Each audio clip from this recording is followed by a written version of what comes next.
우리가 한 책은 죽은 왕녀를 위한 파반느 박민규 님의 소설. 네. 네, 그거에 대해서 얘기할 거죠? 저 이 작가님 되게 좋아해요. 그러니까 이 책 네. 다 읽었다며. 이분이 쓴 거 다 읽었다며. 네, 옛날에 제 친구 중에 정말 제 몸이 안 좋아가지고 그냥 소설을 쓰려던 친구가 있었어요. 당시에 저는 책을 한 글자도 안 읽었어. 책은 되게 재미없었거든. 근데 그 친구가 카스테라, 그러니까 이분의 그 단편집인데 그거를 저한테 추천해 줬어요. 처음에는 아 이게 뭐야 진짜 나 원래 책 안 읽는데 라는 생각을 하고 별 생각 없이 있다가 나중에 책을 읽어봤는데 문체가 너무 독특했어요. 그래가지고 읽기가 너무 쉬워가지고 그때부터 뭔가 텍스트를 읽는 즐거움을 익힌 것 같아요. 아 그러면 네. 이 작가의 책 때문에 독서를 시작한 거네. 진짜 그래요. 작가님 감사합니다. 네, 들으실진 모르겠지만 네, 존경합니다. 다른 것도 뭐 읽었는데요? 카스테라 읽었고 그다음에 산미 슈퍼스타즈의 마지막 팬클럽 한 3-4번 읽은 것 같아요.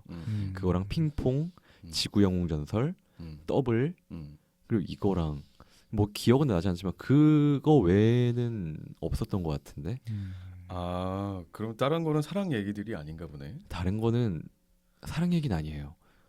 정말 로맨스라고는 정말 한 톨도 없는 얘기들 같아. 진짜 그래.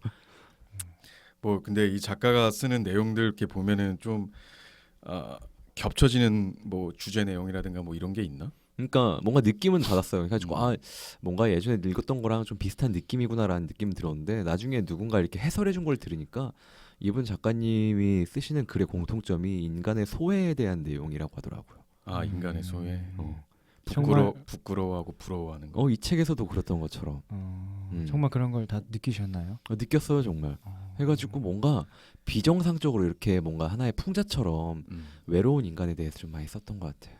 그리고 나는 어릴 적부터 좀 외로운 인간이었으니까 그것 때문에 진짜 뭐 좀 공감이 많이 됐던 것 같아. 외로웠어? 외로웠죠. 왜? 나는 뭐 어릴 때부터 가정사부터 얘기해야 되나? 예전에 읽던 그 책들이랑 좀 많이 달랐어요. 박민규 작가님. 예전에는 되게 좀 재밌는 부분, 코믹한 부분이 많았거든요. 그래서 이 책도 그러겠구나라는 생각을 했었는데 아니 웬걸 너무 어두운 거야. 진짜 이거는 연애 얘기가 아닌 것 같아. 주제는 연애인데 그치. 그냥 현 시대를 살아가는 우리들의 그냥 멘탈 생존기. 그냥 우리는 그냥 몸은 어떻게든 살아가는데 우리는 정신은 어떻게 챙기고 살아가야 되는가. 너무 힘든 사람들 얘기인 것 같아가지고. 근데 그럼에도 불구하고 우리가 요즘 살면서 힘들어할 수 있는 부분을 되게 잘 집어내신 것 같아요. 사실 저거 아니면 힘들 일이 없거든. 우리가 뭐 요즘에 밥을 굶어 아니면 뭐 잠을 못 자.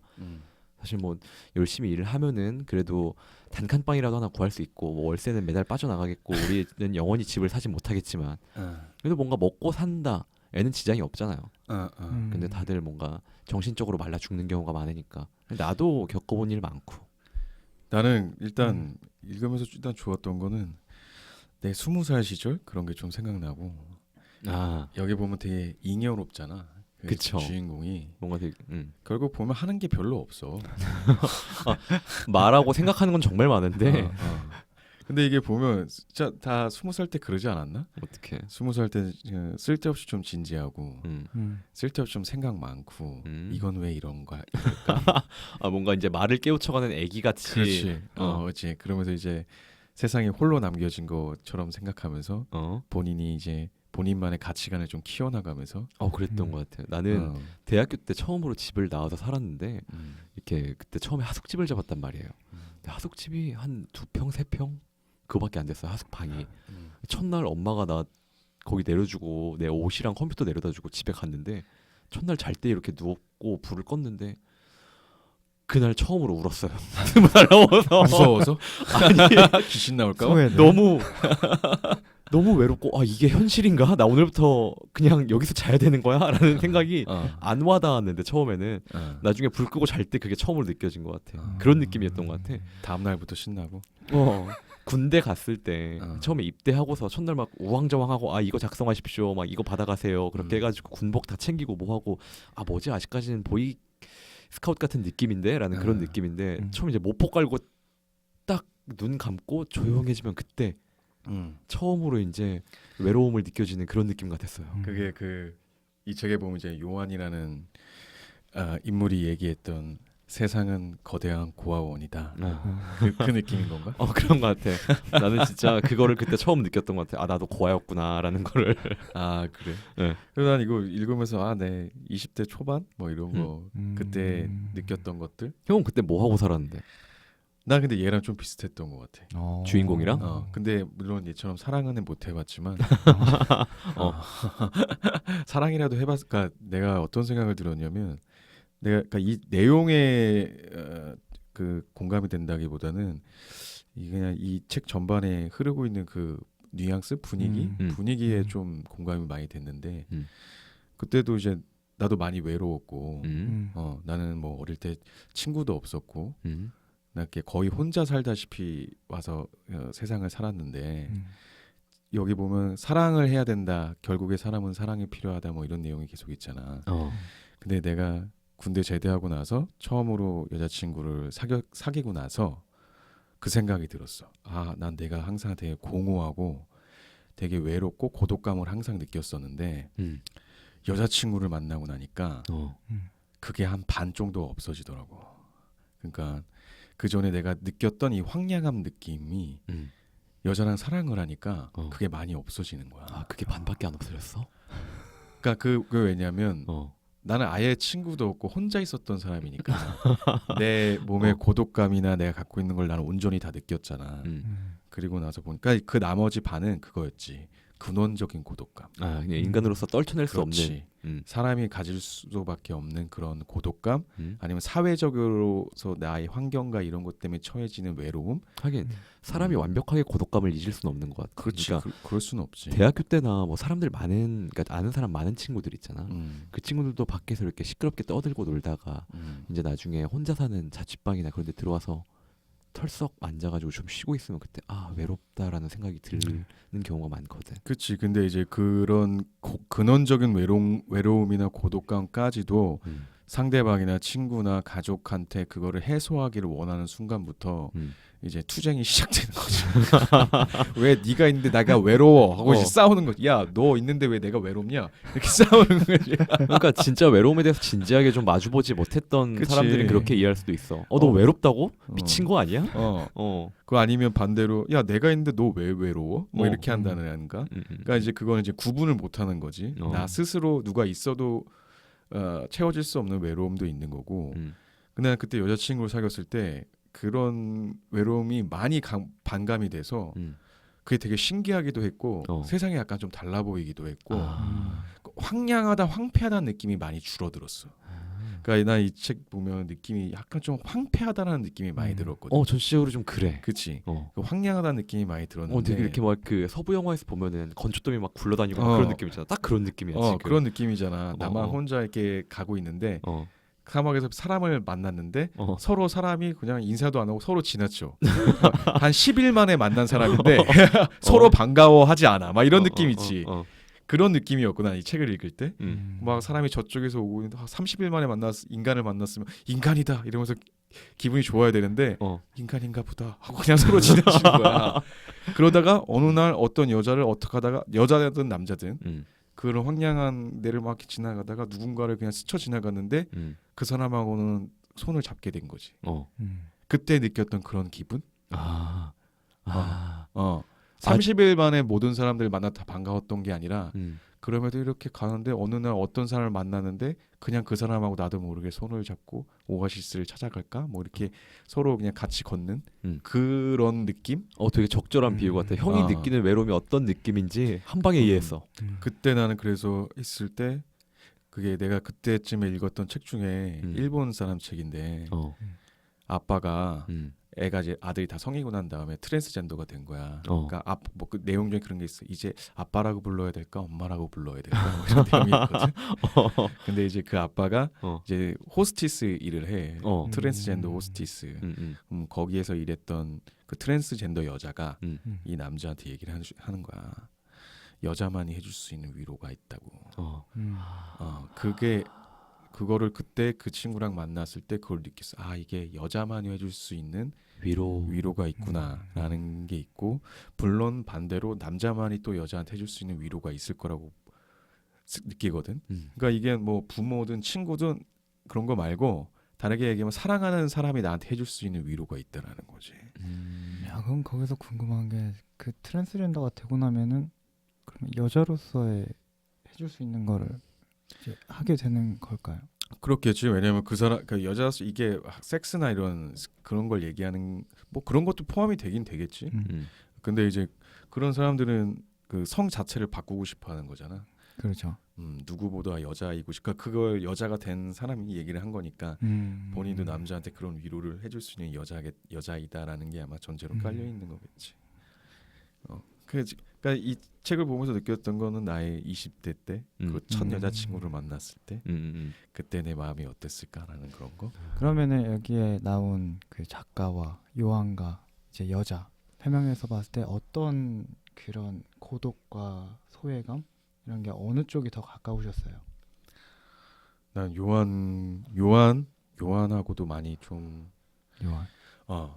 요한이 내가 20대 때 요한이랑 나랑 좀 비슷했던 것 같아. 말투나 하는 행동들이나 얘 약간 미친놈이잖아. 좀 미친놈이지. 좀 자아를 여러 개 갖고 있는 애 같잖아.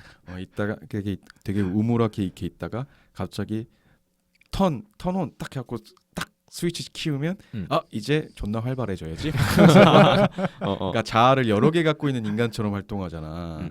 나는 그게 얘가 기본적으로 어둠을 갖고 있기 때문에 이런 거다고 생각하거든. 왜 어둠을 갖고 있으면 왜 그렇게 되는 건데? 그러니까 여기 내용 중에도 보면 그 내용이 있는데 요한 오빠나 저나 뭐 어둠에 사로잡힌 인간이라서 어둠을 절대로 이길 수 없어요. 뭐라 이런 내용이 있거든. 편지 내용인 건가 뭐 그런 거에 보면.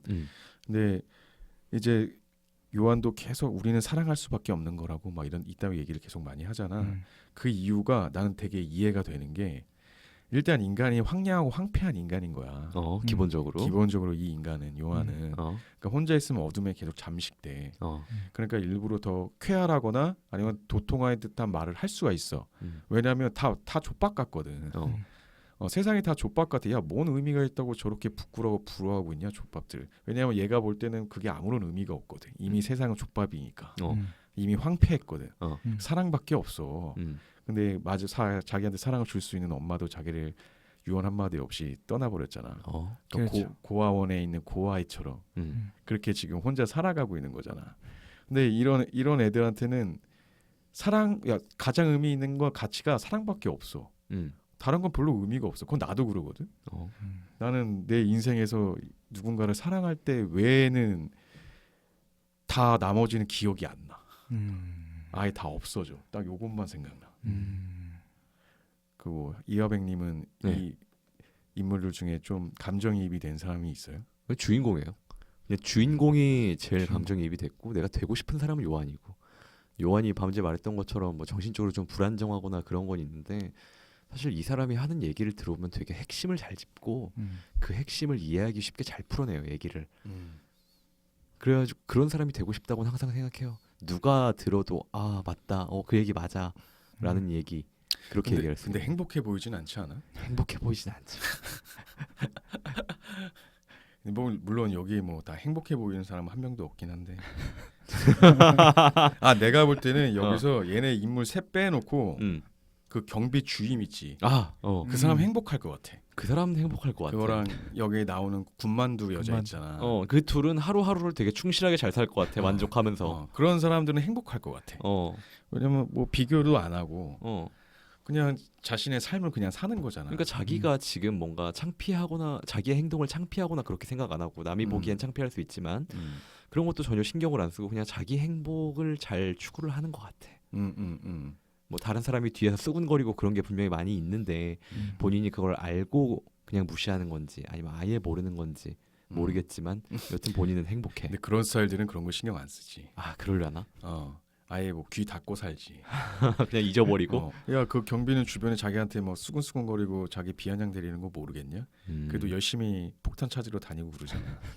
여튼 우리가 이걸 읽으면서 각자가 어느 정도 좀 이건 정말 와닿는다 싶은 부분을 낭독을 각자 했잖아요. 그렇죠.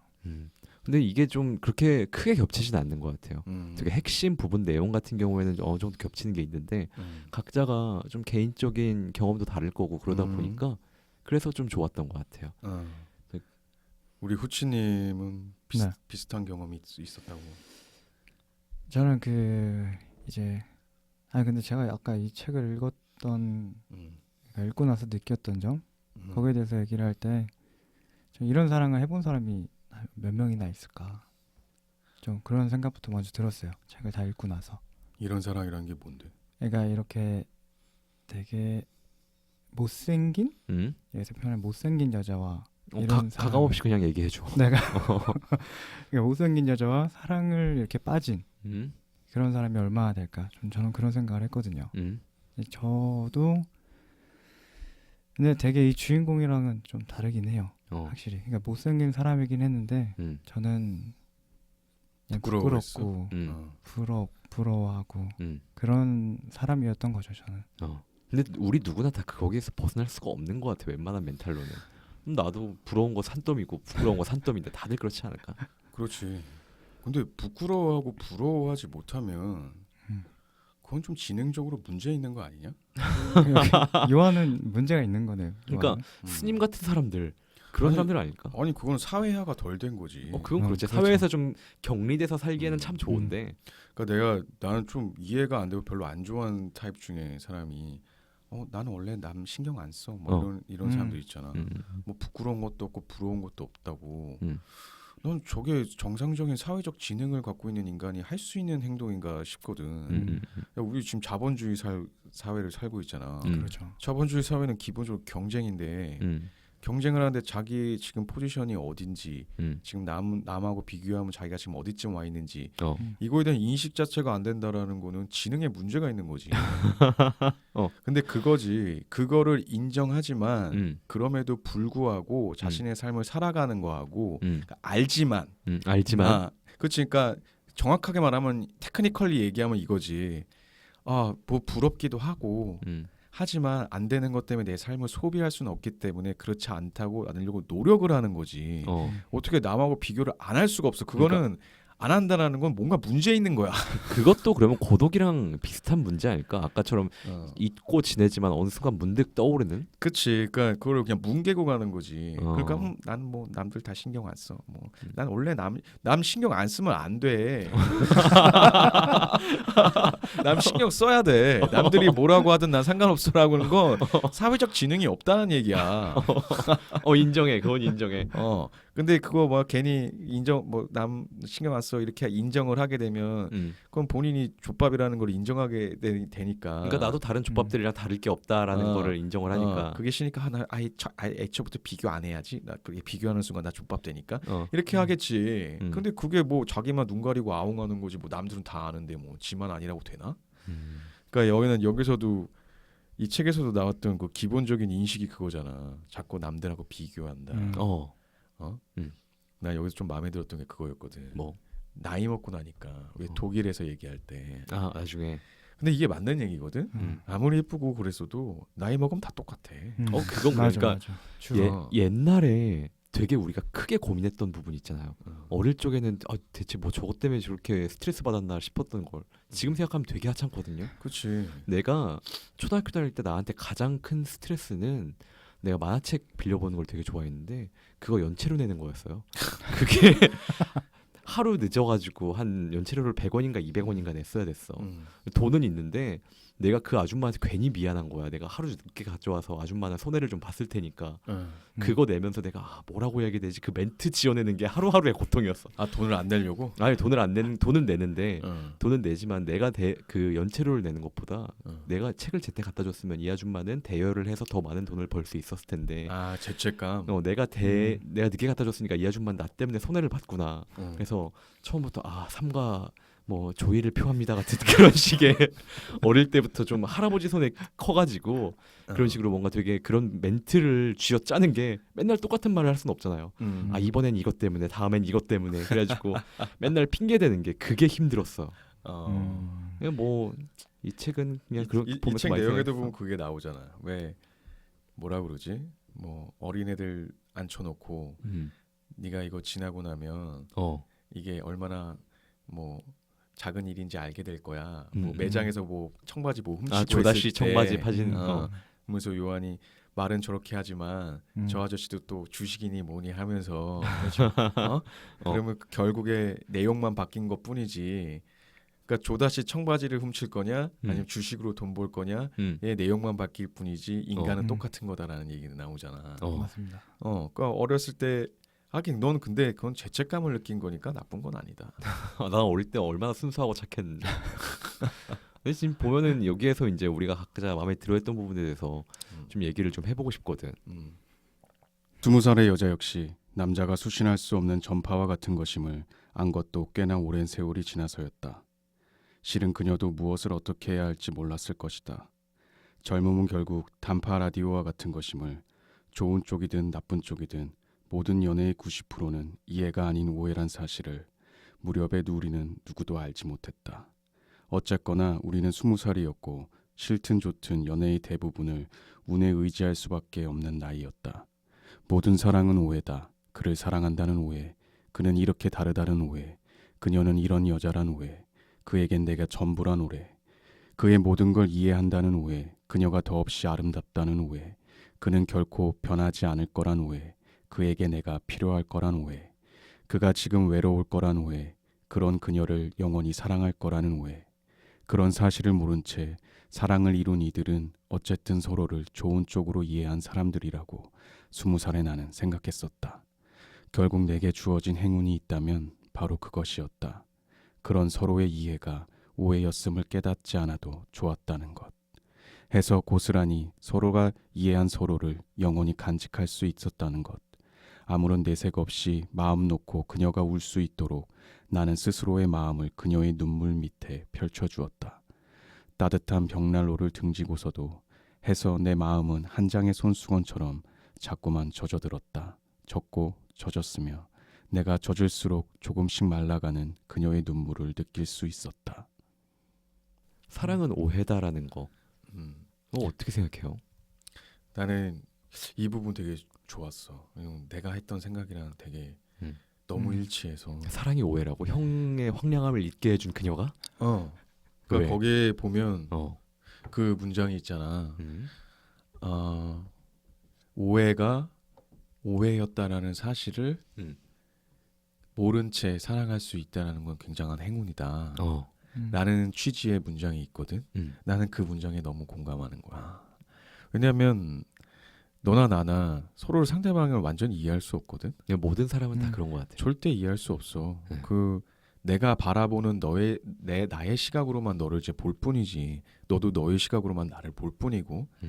근데 그러다가 모든 사람이 내가 그 사람에 대해서 안다라고 생각하는 건, 아니면 내가 그 사람이 좋다라고 생각하는 건, 그 사람 내가 취사 선택해서 내가 이해하기 편한 방법대로 이해를 하는 거라고.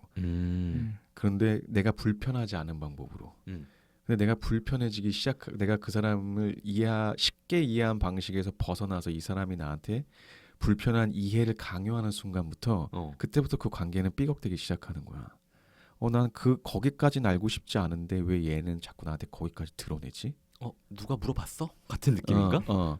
왜냐하면 내가 너랑 만나고 내가 너도 나랑 만나고 해서 우리 이제 친하니까 여기까지 이해해줘 라고 내가 문을 이만큼까지 80%를 열었어. 근데 그 사람은 이 새끼는 30% 볼 때까지만은 괜찮았는데 80% 다 보여주니까 등신이네? 약간 이럴 수 있잖아. 그럴 수 있잖아. 아니면 이야기가 불편하고 해석하기 불편해지는 거지. 난 부모도 마찬가지로 보거든. 부모도 부모가 자식을 이해할 때도 자기가 이해하기 편한 방식대로 마음대로 이해한다고 난 생각을 하거든. 그러니까 어릴 때 그냥 했던 몇 가지 행동 보고 넌 고집이 너무 셌어 어릴 때부터. 하지만 이 사람은 커서는 밖에 나가서부터 고집 세다는 말을 전혀 안 듣는. 그러니까 사춘기를 거치고 하면서 성격이 완전히 바뀌었는데 부모는 어릴 때 봤던 그 성격으로만 얘를 계속 기억한다고. 하물며 부모도 그러는데 남은 그거를 변경을 이해를 해줄까? 그러니까 가령 어릴 때부터 내가 봤던 친구들이 10년 뒤가 지났어. 난 지금 너무 바뀌었는데 이 친구는 어릴 때 그냥 생각했던 모습대로 너를 그냥 대해. 왜냐면 그게 편하거든. 왜냐면 너한테까지 신경을 써서 너를 다시 분석해 줄 만한 마음을 쓸 만큼의 가치가 안 되는 거야. 여유도 안 되고. 그러니까 서로 그냥 오해한 상태로 사는 거야. 그냥 이런 애다. 그리고 이 사람은 얘는 날 이해하고 있겠지. 근데 어느 날 알아보니까 이 새끼 서로 이해 못 하고 있었어. 너 그래서 이렇게 행동했던 거 아니었어? 야, 엄마 내가 지금 이렇게 바뀐 적이 언젠데 너는 아직까지 옛날의 내 모습을 기억하고 있니? 그래서 그런 얘기가 있어요. 그 자기계발 쪽 얘기도 그렇고 그래 보면 자신이 변할 때, 그러니까 내가 변할 그게 긍정적이든 나쁜 쪽이든 자신의 발목을 잡는 건 친구와 가족이다라는 문구가 있거든. 되게 좀 유명한 책들이나 그런 사람들도 그런 얘기를 많이 해. 왜냐하면 난 이게 같은 의미라고 봐. 내가 편한 거에서 자꾸 벗어나니까 짜증나는 거야. 너 옛날에 안 그러더니 지금 왜 그래? 라고 발목을 잡는다고. 이 사람이 못 변하게. 근데 그게 결국엔 이 사람은 원래 그런 사람이 아니었는데 그 사람은 오해하고 있었던 거지. 근데 주변에 그런 사람들만 놔두면 나도 그 오해가 된 상태로 살아. 그러니까 그 오해에 갇힌다고 생각하는 거야. 그치. 나는. 자기가 그러니까 갇히는 거지. 다른 사람들이 너 착한 애인데 왜 그러냐, 너 이런 애가 아닌데 왜 그러냐라면 나는 왠지 그렇게 해야 될 것 같아. 얘네들 말 들어야 될 것 같아. 왜 나 옛날보다 변했지? 변하면 안 되는데 라는 생각 때문에 자기가 하고 싶은 걸 못하게 되고 자기 행동에 제약이 걸려버리는 것 같아. 그래서 기본적으로 난 서로를 이해한다는 건 난 불가능하다고 보거든. 나는 내가 사랑에 대해서 정의를 할 때는 사랑은 사랑한다고 결정하는 것이다라고 나는 생각했거든. 그러니까 내가 이제부터 너를 사랑하겠다라고 결정하는 거지. 왜냐하면 내가 너를 완전히 이해할 수 있는 건 불가능해. 이제부터 난 널 오해할 거야. 근데 오해한 걸로 사랑하기로 난 결정했어. 라는 거지. 각오라는 거지. 각오. 그래서 가만히 있다 갑자기 어느 순간 뜬금없이 나 너 존나 사랑해졌어가 아니라 이제 사랑하기로 했어라는 거지. 이제부터. 그래서 이 내용이 보면 오해, 내가 너를 이해했다는 오해, 뭐 네가 나를 이해한다는 오해, 뭐 그런 얘기를 쭉쭉 하잖아. 그래서 난 이게 너무 공감이 됐어. 그러니까 어차피 서로 이해 못해. 근데 오해하는 거지. 그럼 형은 그걸 언제 알았어? 내가 이해를 하고 있다고 오해하고 있었구나라는 거를 직접 느꼈던 일이 있었어? 느꼈다라기보다는 난 항상 그 생각을 하고 있었어. 옛날에 여자친구 없을 때부터. 항상 지금도 그 생각을 하고. 근데 지금 이제 나이가 드니까 좀 많이 풀어졌고 그 전 같은 경우에는 이 사람들을 만날 땐 여기까지만 오픈을 하고 이런 사람을 만날 땐 또 이 정도만 오픈을 하고. 왜냐면 어차피 이 사람들 날 다 이해할 생각 없어. 그렇죠. 그치? 그렇잖아. 맞아요. 근데 갑자기 우리가 제일 짜증나는 사람을, 그러니까 매너 없는 사람이 어느 거냐면 어느 자리에서나 솔직한 사람이야. 저는 원래 이래요라는 사람들만큼 매너 없는 사람이 없거든. 아무도 그 사람이 원래 그런지 궁금해하지 않아. 그냥 딱 이 자리에 맞는 애티튜드를 지켜주기를 원하는 것뿐이지. 그렇지. 나 그거 되게 그런 것 같아. 쟤 왜 저래라는 생각이 드는 거는 그 자리에 맞지 않는 행동을 하는데 그치. 나는 원래 이래라고 해가지고 그 자리에서 뭔가 산통을 깨는. 그러니까 그 사람은 착각한 거지. 우리는 너에 대해서 알고 싶지 않거든. 맞아. 그런 것 같아. 딱 이 모임에서 이 자리에서 아니면 이 술자리에서 어울리는 right time, right place에서 적절한 행동을 해달라기를 원하는 거지. 너라는 인간을 이해할 생각이 전혀 없는데 자기를 이해해달라고 자기를 드러내는 사람들이 있어. 되게 지금 들어보니까 어리광 같은 느낌이 든다. 그치. 근데 나는 그 생각을 워낙 어릴 때부터 했기 때문에 근데 여자친구를 이제 만나고 했을 때도 분명히 얘도 나에 대한 오해를 하고 있을 거고 나도 얘에 대한 오해를 하고 있을 거라는 걸 나는 기본 전제로 받아들였지. 그래서 이 친구가 생각하고 있는 나의 오해가 무엇인가를 항상 받고 그리고 그게 오해가 아닐 수도 있거든. 걔가 나한테 얘기한 오해가 내가 원래 진짜 그런 사람인데 내가 모를 수도 있어. 아니면 내가 생각했던 오해도 내 눈이 그냥 콩깍지가 씌어서 이 여자를 오해한 걸 수도 있고. 그러니까 그걸 항상 생각했기 때문에 나는 굳이 여자친구든 아니면 일반 사람이든 내가 뭐 배신을 당했다는 느낌이나 아니면 뭐 그런 사람인지 몰랐는데 났다는 느낌을 받아본 적이 별로 없어. 어차피 그냥 내가 혼자 오해하고 있었구나라고 생각하는 것뿐이지. 그렇게 나가니까 또 삭막하네요. 삭막해. 그 무렵 읽은 잠언집의 한 귀퉁이에는 다음과 같은 문구가 적혀 있었다. 인디언들은 말을 타고 달리다 이따금 말에서 내려 자신이 달려온 쪽을 한참 동안 바라보았다 한다. 말을 쉬게 하려는 것도 자신이 쉬려는 것도 아니었다. 행여 자신의 영혼이 따라오지 못할까봐 걸음이 느린 영혼을 기다려주는 배려였다. 그리고 영혼이 곁에 왔다 싶으면 그제서야 달리기를 다시 시작했다. 1985년을 떠올리면 언제나 그 잠원집의 문구가 떠오른다. 달리는 사람만 가득했을 뿐 그 누구도 자신의 영혼을 기다려주지 않던 시절이었다. 나 역시 마찬가지의 삶을 살았던 인간이다. 영혼의 걸음은 생각보다 느리고 세월은 내가 올라탄 말과도 같은 것임을 그때는 알 수 없었다. 하지만 누구라도 언젠가는 말을 세우고 자신이 달려온 쪽을 바라볼 수밖에 없는 것이 인생이다.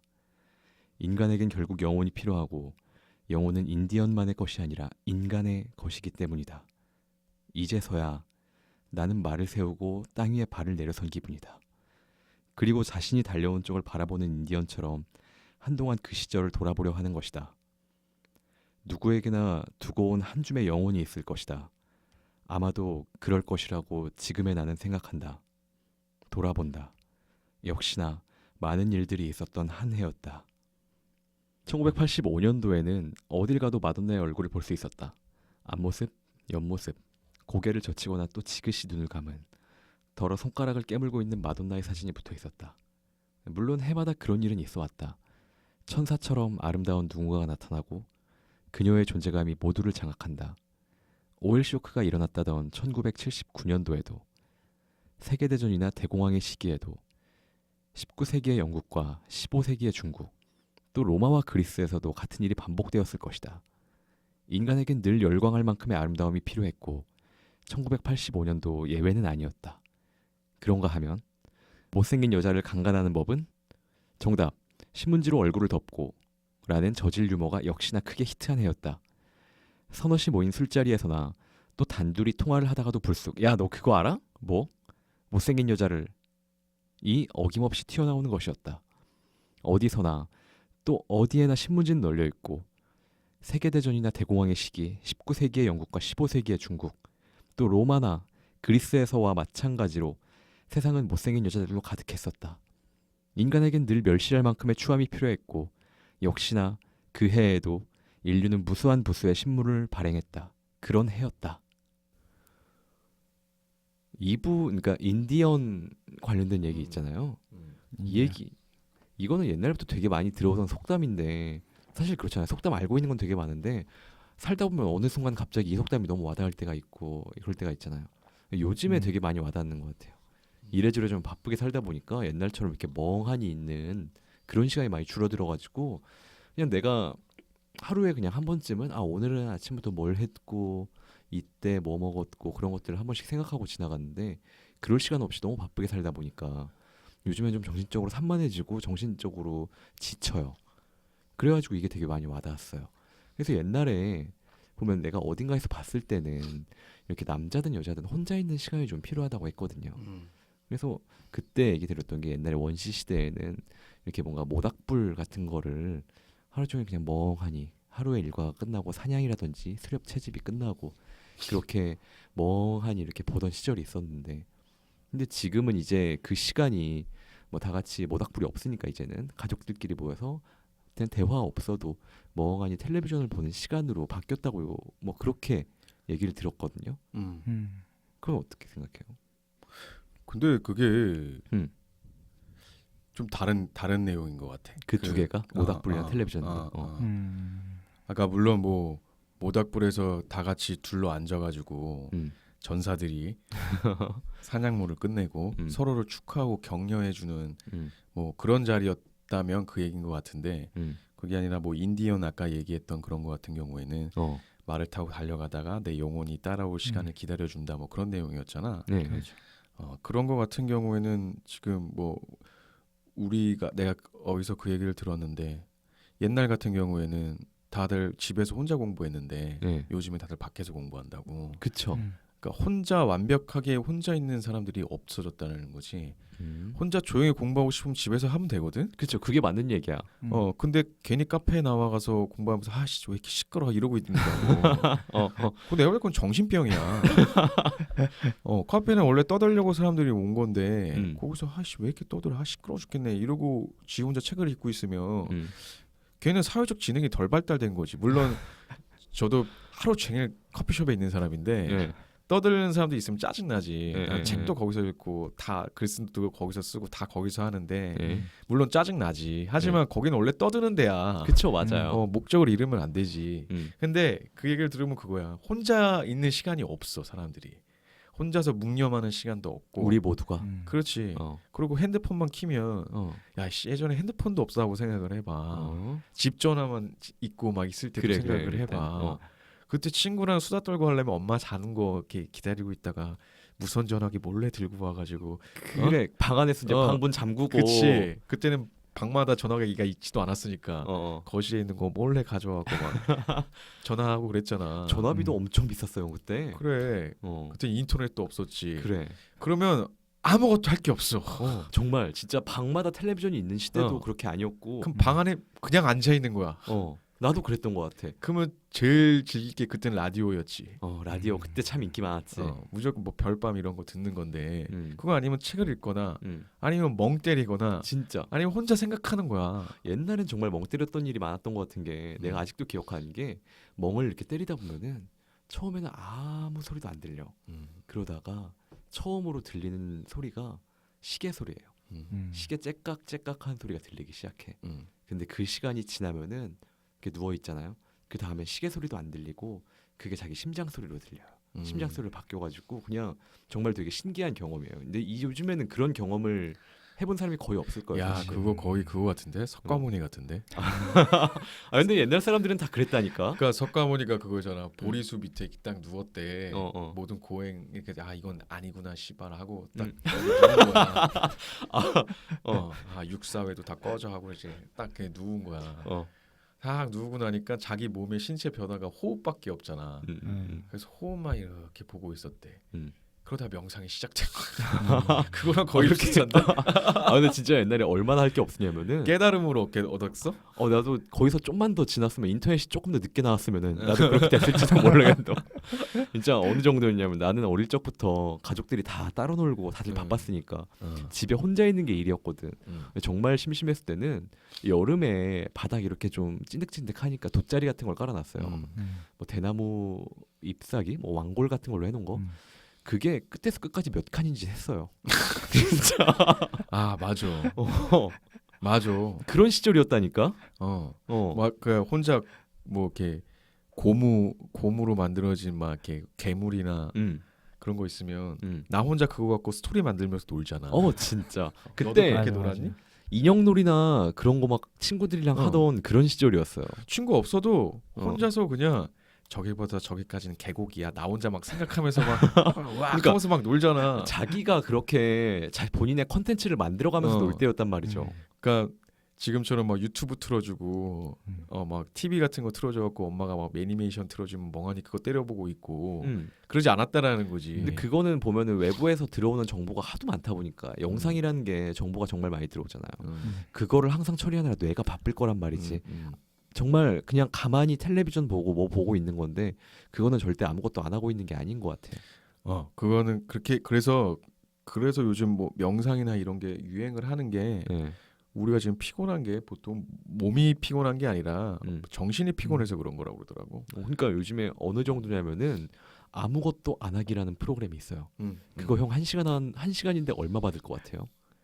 돈을 받고 한다고? 1시간 5만 원 받아요. 그거 어디서 하는 건데? 그거 여기저기 리조트나 아니면 스파 같은 데서 하는 건데 정말 내가 한 번도 해본 적은 없지만 아마 상상으로는 그냥 골방 같은 데 가둬놓고 그냥 받는 것 같아. 제 상상이 틀리다면 죄송합니다 업계분들. 그거 그렇게 해야 되는 거 아니야?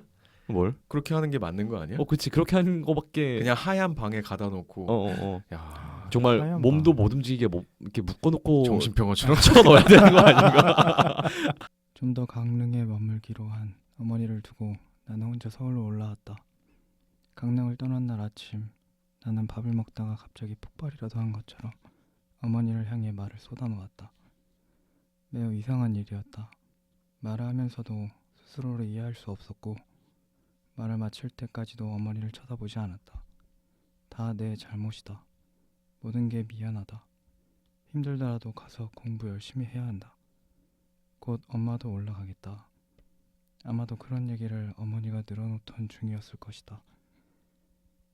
엄마 하고 나는 어머니의 말을 가로막았고 김이 모락 피어오르는 쌀밥을 내려다보며 나도 하고 싶은 얘기가 있어 라며 또박또박 얘기를 이었다. 일단 어쨌거나 죽지 마. 죽고 싶다는 건 알겠지만 그래도 부탁이야. 난 잘 모르겠어. 애당초 늘 엄마와 나 둘이서 살아온 기분이고 그래서 특별히 아버지가 사라졌다 그런 기분도 들지 않아. 그냥 나로선 그래. 아버지 따위 사라지면 어때? 그러니까 내가 느낀 성실감은 실은 아버지에 대한 게 아니었던 것 같아. 내가 알던 엄마, 예전에 엄마를 이제는 다시는 볼 수 없겠구나. 실은 그게 괴로웠던 거야. 시간이 흐를수록 더 분명해진 느낌이야. 나 예전에 엄마가 너무 좋았어. 하지만 그때로 돌아가 달라고는 말 못하겠어. 그런 일을 당하고 어느 누가 예전처럼 살 수 있겠어. 그래도 죽지는 마. 그 엄마 빼곤 나 다 괜찮아. 설령 어떻게 변한다 해도 달라진 엄마를 좋아하면 되는 거잖아. 그러니까 그냥 이대로 있어주기만 하면 돼. 정말 부탁이야. 난 그걸로 좋게. 하지만 나 때문에 살아야겠다고는 생각하지 마. 그건 싫어. 왜냐면 지금의 나 자신이 아버지가 싸지르고 간 똥처럼 느껴져. 나만 살아줘준다면 그런 생각을 그래서 나도 자꾸만 하게 되는 게 사실이야. 하지만 나도 사라지진 않을 거야. 엄마를 위해서가 아니라 나 자신을 위한 거야. 강릉이 좋으면 여기서 살아. 짐을 옮기면 되잖아. 내가 한 번씩 왔다 가도 되는 거고. 그러니까 내 뒷바라지를 위해 뭐든 하리라 그런 생각은 말아줬으면 해. 이제부터라도 부디 좀 이기적으로 살아. 산다는 게 어차피 이기적인 거잖아. 이렇게 생선을 잡아먹거나 또 어쨌거나 나 누군가로부터 다른 뭔가를 빼앗아서 말이야. 그러니 나 다시는 엄마한테 의지하고 싶지 않아. 의지했던 건 아버지만으로 좋게. 나 그냥 뭐든 알아서 하고 싶어. 사람들이 신경을 써줄수록 똥은 불편해. 똥의 입장이란 그런 거야. 내버려두면 나는 알아서 거름이 될 거고 또 엄마를 계속 좋아할 거야. 밥이나 차려주고 빨래를 해주고 또 우두커니 앉아있을 엄마를 보고 싶지 않아. 나를 볼 때마다 아버지를 떠올리게 될 엄마도 싫어. 엄마는 시녀가 아니라 엄마니까. 아버지에겐 시녀였을지도 몰라도 나에겐 엄마니까. 그래서 그래. 잘 모르겠어. 모르겠지만 그게 내가 원하는 거야. 그리고 엄마 사랑해. 한 번도 말한 적 없었지만 오래전에 아버지도 분명 엄마를 사랑했었어. 어렸을 때 아버지랑 나랑 집에서 시간을 보내던 때 말이야. 그때 얼마나 엄마 얘기를 많이 했는지 몰라. 그런 기억이 없었다면 나 결코 아버지를 용서할 수 없을 거야. 그래도 그때 엄마를 사랑해줬으니까 그런 아버지였으니까 그러니까 그 얘기를 꼭 해주고 싶었어. 너무 슬픈데 진짜 내용이 아니 그렇게 슬프게 읽을 수가 있는 거야 이거가? 너무 슬프다 진짜 목소리가. 제가 이거 읽다 보니까 좀 어. 감정이입이 되긴 했어요. 웃기고 원래 그러긴 한데 목소리가 원래 이렇습니다. 근데 약간 비슷한 부분이 있긴 해요. 저도. 어떤 그러니까 일이었는지 이제 물어봐. 집이 되게 어려워졌을 때가 약간 이런 상황이랑 비슷했어요. 집이 되게 어려워져서 아버지가 그때 영화 배우였어? 아버지가 아니 그런 건 아니고요. 이제 아버지 나름대로 어떤 거 하시다가 집안이 되게 어려워졌는데 그때 약간 이런 상황이랑 비슷해서 제가 느꼈던 거는 그때 당시에는 이 주인공이랑 근데 좀 다르긴 해요. 왜냐면 여기서는 어머니가 되게 상실감이 큰 사람으로 나오잖아요. 근데 이제 저 같은 경우는 이제 저희 어머니가 모든 걸 들고 일어섰죠. 그렇기 때문에 멋있다. 좀 다르죠. 다른데 그 와중에 있었던 일이 약간 공감이 돼서 그래가지고 좀 와닿았던 것 같아요. 어떤 일이 있었는데? 뭐 그거는 이화광님은 뭐 이 부분 어땠어요? 엄마의 삶.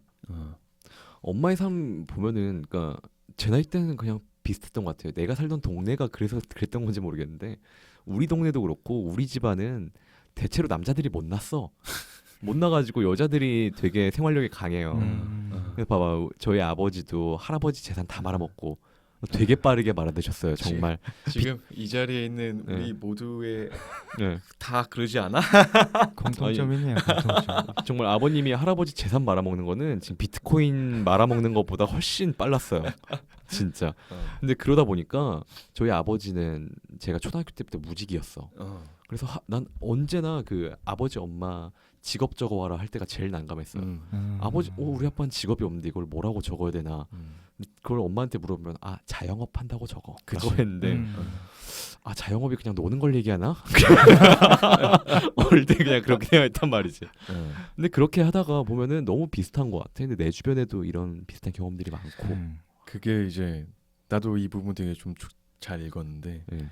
그거 보면은 나를 위해서 뭐 뒷바라지 한다 뭐 이런 거 하지 말라고 그러잖아 엄마한테. 나도 그 맞아, 얘기는 맞아. 항상 맨날 하고 싶고 하는 말이에요. 그러니까 엄마는 엄마지 시녀가 아니잖아. 엄마 인생을 좀 살아 이렇게 얘기하잖아. 근데 나는 그건 엄마를 위해서도 좋지만 나를 위해서도 좋은 것 같아. 그러니까 거기서도 주인공이 엄마가 자꾸 나한테 이렇게 챙겨주고 뭐하고 하면 뭐 싫다 뭐 이런 식으로 얘기하잖아. 그러니까 그게 나도 부담되는 거야. 그럼 나도 싫어. 나도 그게 싫고. 그래서 그 주인공이 그런 거 얘기를 할 때 되게 공감이 많이 되더라고. 좀 이해가 많이 됐어. 그러니까 각자의 그 삶을 오히려 사는 게 낫지. 나한테 매몰된 삶을 살아버리면 내가 두 사람 몫의 인생을 살아야 되잖아. 그만큼의 책임감이 그치. 책임감도 그렇고 사실 그건 죄야. 부모의 죄라고 봐 나는. 부모가 그렇게 자식한테 하는 건 야, 혼자 나 혼자 살기도 힘든데 부모가 너밖에 없는데 라든가 내가 너를 어떻게 키웠는데 라든가 라는 건 난 그건 죄라고 봐.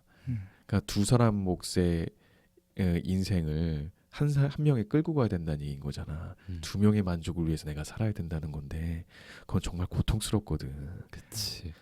뭐 요즘에는 그래도 좀 많이 시각이 막 바뀐 것 같기는 해. 그렇게 돼야 된다고 봐. 그게 이제 그 외국도 이제 그렇게 하고 있잖아. 네.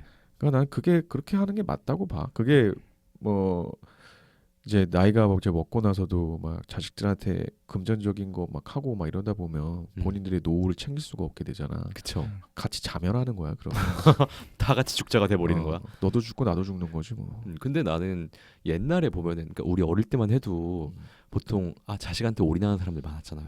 근데 자식한테 올인을 해가지고 자식이 하고 싶은 걸 하게 하는 게 아니라 못하게 하지. 본인이 못 이뤘던 꿈을 그렇지. 그렇게 그대로 물려주는 경우가 참 많더라고. 너는 이게 돼야 된다. 그러니까 보통 나는 공부를 못했으니까 너는 공부를 열심히 해야 된다가 됐던 게 우리 세대였던 것 같아요. 그래가지고 저는 나도 부담이었고 내 주변의 애들도 참 힘들겠구나라는 생각을 그때 했어요. 그치. 그래서 이제 자기가 어떤 선택을 하거나 할 때 나 혼자 생각해서 내 앞길을 생각하는 게 아니라 우리 엄마, 우리 가족까지 고려를 해서 내 거를 선택을 해야 되니까. 그러니까 내가 행복한 게 아니라 우리 가족이 행복하려면, 그러니까 우리 엄마 아빠한테 인정받으려면은 뭐가 돼야 될까라는 게 고려 사항에 들어가다 보면은 자기가 하려는 행동에 되게 상당한 제약이 걸린다고요. 그치. 그래서 서로 갉아먹는 거야. 그러니까. 한마디 말을 나눈 것도 아니었지만 이상하게 볼 때마다 신경이 쓰였다. 그녀는 항상 혼자였고 계단에서 수다를 떨지도 않았으며 아니 그보다는 여직원들의 그룹에 속하는 경우가 없어 보였고 늘 남들보다 많은 짐을 옮기는 듯했다. 그녀를 포함한 여직원들의 정체를 실은 지금도 정확히 파악할 수 없다. 우선 정규직과 비정규직의 구분이 모호한 시대였고 노동자의 권리나 개념 자체도 불투명한 시대였다. 세일이 닥치면 매장 판매를, 물건을 나르거나 잦은 외근을, 명절 상품을 포장하거나 발송하는 업무를, 정산 시기가 닥치면 정산을, 물품 정리와 청소를, 개인적인 심부름을, 커피를 타거나 군것질거리 마련을, 세일 전단을 뿌리는 일을, 포스터의 풀팅과 주변 하단의 잡초 제거까지도 그녀들의 몫이었다. 생리휴가도 없었다. 돌이켜보면 말도 안 되는 시절이지만 이제 말이 안 된다는 느낌을 떠나 그저 촌스러웠다는 느낌이 강하게 들 뿐이다. 진화하지 못한 거야. 요한은 그런 식으로 자신의 느낌을 표현했었다. 추한 거지. 라고 말하던 요한의 기분을 이제 조금은 알만한 나이가 되었다. 닥치고 일을 하던 그녀들과 닥치고 일하면서도 누구누구가 왔대 발을 구르던 그녀들을 생각하면 그래서 마음이 아파온다. 여자들이나 남자들이나 다들 한심해요. 뭐가? 저 경비만 해도 자기 구역도 아니잖아요. 게다가 이 아저씨 왜 이러실까 그런 게 눈에 훤히 보일 텐데 그래도 허구한 날 희죽될 수 있다는 게 또 심심하면 음료수를 갖다 주곤 한다니까요. 어머 고맙습니다 말은 하지만 뭐 실은 속으로 별꼴이 반쪽이야 하겠지만 어제는 딱 한 모금 마시고 그 자리에 병을 두고 간 거예요. 나 참. 그런 얘기할 때마다 요한은 거품이인 맥주처럼 부글부글 웃음을 뿜어냈었다. 이봐 아미고 진정하라고. 아저씨는 그저 이쁜이가 좋았을 뿐인 거잖아. 누구나 그런 거라고. 너도 나도 세상의 모든 아미고들은 이쁜이들을 좋아하게끔 만들어졌다고. 아무리 그래도 뻔히 보이잖아요. 한두 번도 아니고. 글쎄 그런 거라니까. 지구 반대편의 여배우에 빠져 펜레터를 쓰는 게 아미고들의 운명이야. 이쁜 언니들 앞에선 어쩔 수 없다니까. TV에 나온 언니를 쫓아다니고 함성을 지르지만 뭐 그 언니는 사랑해요 여러분 하겠지만 그 언니가 사랑할까? 아미고들이 아무리 희죽대고 음료수를 건넨다 해도 그렇다고 어머 뭐 이런 것들이 다 별꼴이 반쪽이야 라고 할 수는 없는 거잖아. 뭐예요? 그건 너무 바보 같잖아요. 몰랐어? 모두 바보란 걸? 그래도 허구한 날 희죽될 수 있는 게 아미고들이야. 그 언니를 생각하며 자위라도 하고 찾아서 채널을 돌리고 브로마이드라도 구해 책상 앞에 걸어두고. 아미고들은 그럴 수밖에 없어. 왜? 실은 가질 수 없는 거거든. 가질 수 없으니까 열광하는 거야. 세상의 걸들도 마찬가지야. 반막 경기가 건네는 음료수가 도대체 고맙겠냐는 거지. 아무리 하녀라 해도 어쨌거나 신데렐라가 왕궁에 가는 이유는 왕자님을 만나기 위한 거니까. 설사 시간이 지나고 꿈이 깨진다 해도 그 전까진 꿈을 꾸는 게 인간인 거야. 그래서 걸들도 열광을 하는 거야.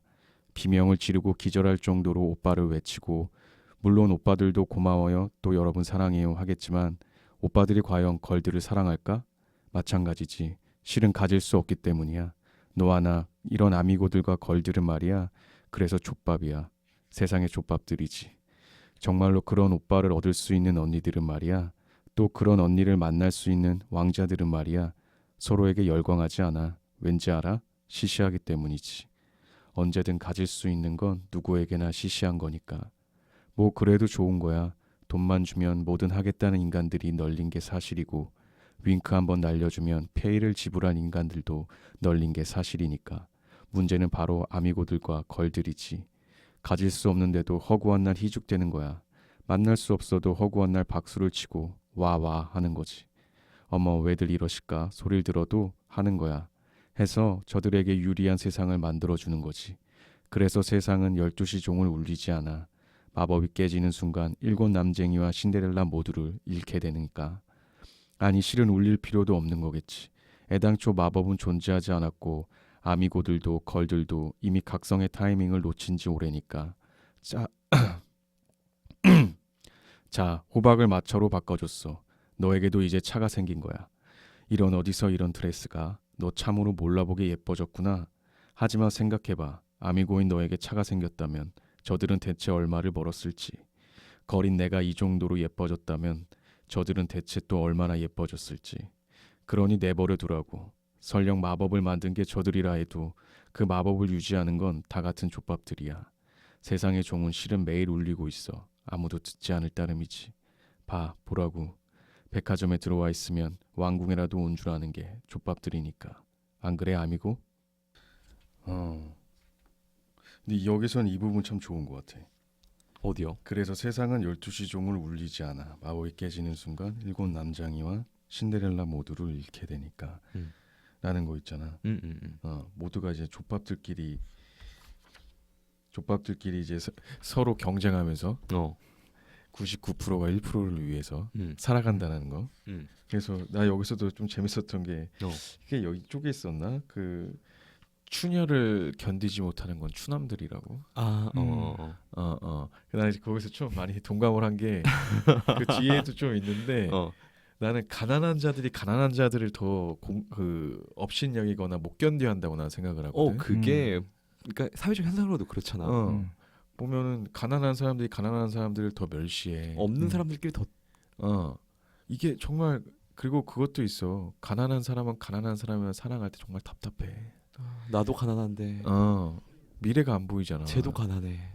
우리는 둘이 합쳐져봤자 여전히 가난해. 그렇지. 앞으로도 가난할 거야. 그냥 기대도 없어. 그 이제 그 경직되는 게 좀 있지 않아? 가난한 사람들은. 난 그 경직됨을 같이 이렇게 만났을 때 같이 느낄 때가 그건 진짜 답답해지는 것 같아. 미래를 기약할 수 없다는 게 제일 답답하지 않을까? 음. 그럼의 휴일은 갑자기 우리가 젊다는 사실과 이 세상이 지하 주차장처럼 칙칙한 곳이 아니란 사실을 동시에 느끼게 해주었다. 그렇군. 면도를 하면서 나는 중얼거렸다. 실은 젊었던 얼굴이 마치 발굴된 화석처럼 거울 속에서 빛나고 있었다. 요한은 말했었다. 세계라는 건 말이야. 결국 개인의 경험치야. 평생을 지하에서 근무한 인간에겐 지하가 곧 세계의 전부가 되는 거지. 그러니까 산다는 게 이런 거라는 둥. 다들 이렇게 살잖아. 그따위 소리를 해서는 안 되는 거라고. 너의 세계는 고작 너라는 인간의 경험일 뿐이야. 아무도 너처럼 살지 않고 누구도 똑같이 살 순 없어. 그딴 소리를 짓거리는 순간부터 인생은 맛이 가는 거라고. 이하 동문이라고 나는 생각했었다. 나 이 부분 평소에 내가 생각하던 거랑 너무 비슷해가지고 깜짝 놀랐어. 어떤 거? 나는 그러니까 솔직히 뭐 여기저기 외국을 많이 다녀보고 여행을 많이 다녀본 게 아니라 가지고 그냥 나는 솔직히 지구도 내가 가본 나라, 내가 가본 지역만 세상에 실존한다고 믿거든. 그거 있잖아요. 되게 음모론 중에 지구는 평평하다.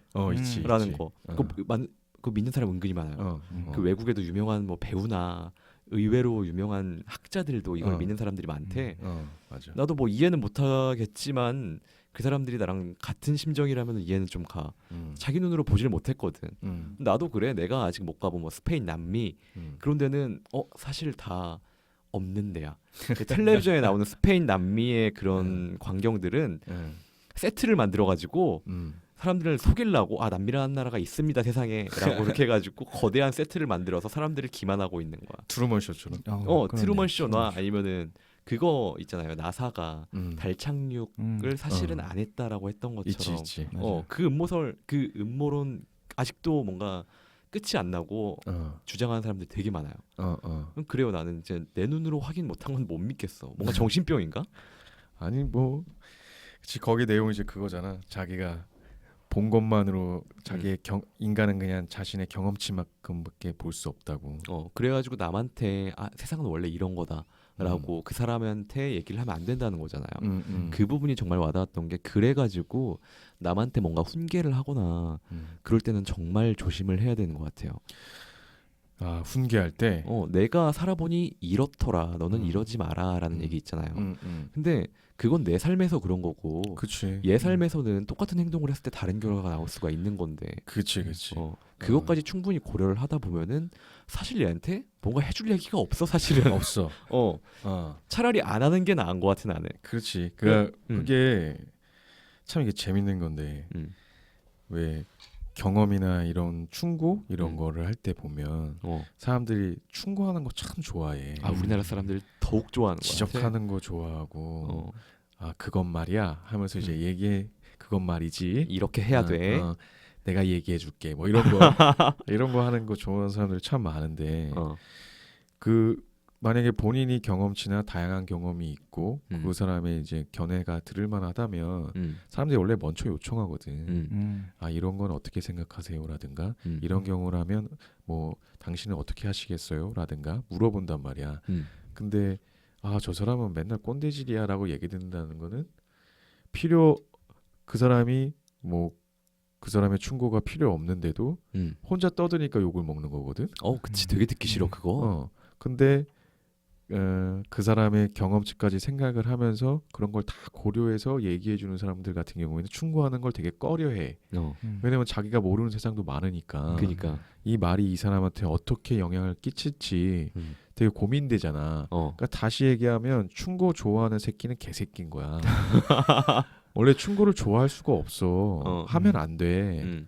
나도 뭐 후배들이나 모두 동생들이 아니면 친한 사람들한테 충고 많이 그런 거 요청을 많이 받는데 난 충고하는 게 되게 힘들거든. 왜냐면 내가 나는 이해하고 있지만 내 말의 언어의 표현과 그 온도를 그 사람이 받아들일 수 있게 바꿔줘야 된단 말이야. 그건 그래요. 그걸 잘못 받아들이면은 그치. 나는 이렇게 하라고 시켰는데 쟤는 아 저렇게 하라는 거구나라고 이해 듣고 그치. 그런 다음에 잘못된 결과를 낳아버릴 수가 있다고. 그럼 그리고 그 사람이 있는 생활 환경, 부모님 이런 거에 다 고려를 해서 얘기를 해줘야 되거든. 그러니까 같은 결과인 C를 가기 위해서 C라고 얘기하면 안 되고 어떤 사람한테는 A라고 얘기해야 되고 어떤 사람한테 A 다시라고 얘기를 해줘야 C로 간단 말이야. 그치. 근데 그 모든 걸 고려해서 얘기하려면 진짜 머리 빠개지거든. 진짜 그래. 근데 내가 얘한테 돈 받고 하는 것도 아니고 술값도 내가 내는데 그 고민을 내가 이빠이 생각해갖고 이 알려주고 내가 이걸 왜 하고 있나 싶거든.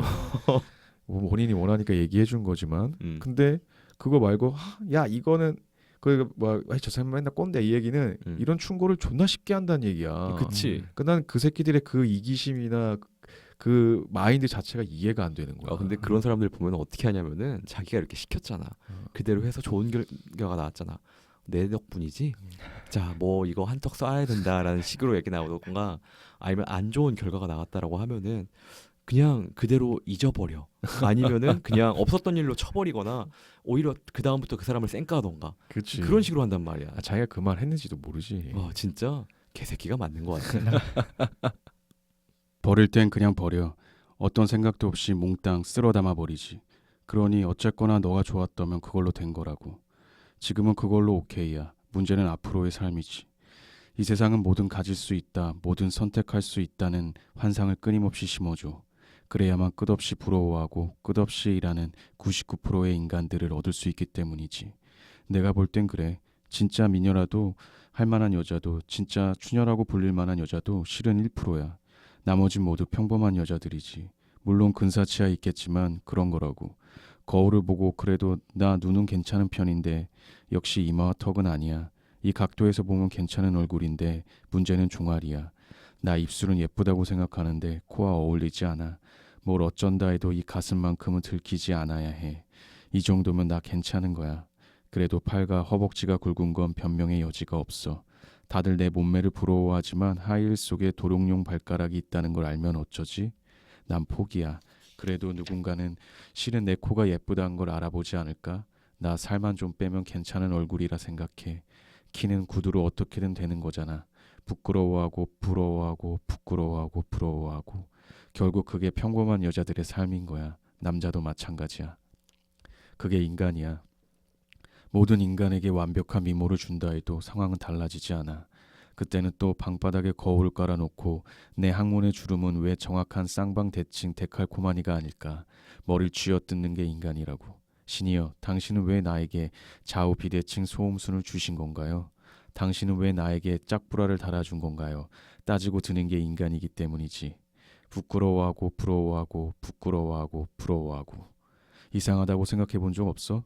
민주주의니 다수결이니 하면서도 왜 99%의 인간들이 1%의 인간들에게 꼼짝 못하고 살아가는지, 왜 다수가 소수를 위해 살아가고 있는지 말이야. 그건 끝없이 부끄러워하고 부러워하기 때문이야. 너나 나나 인간은 다 그래.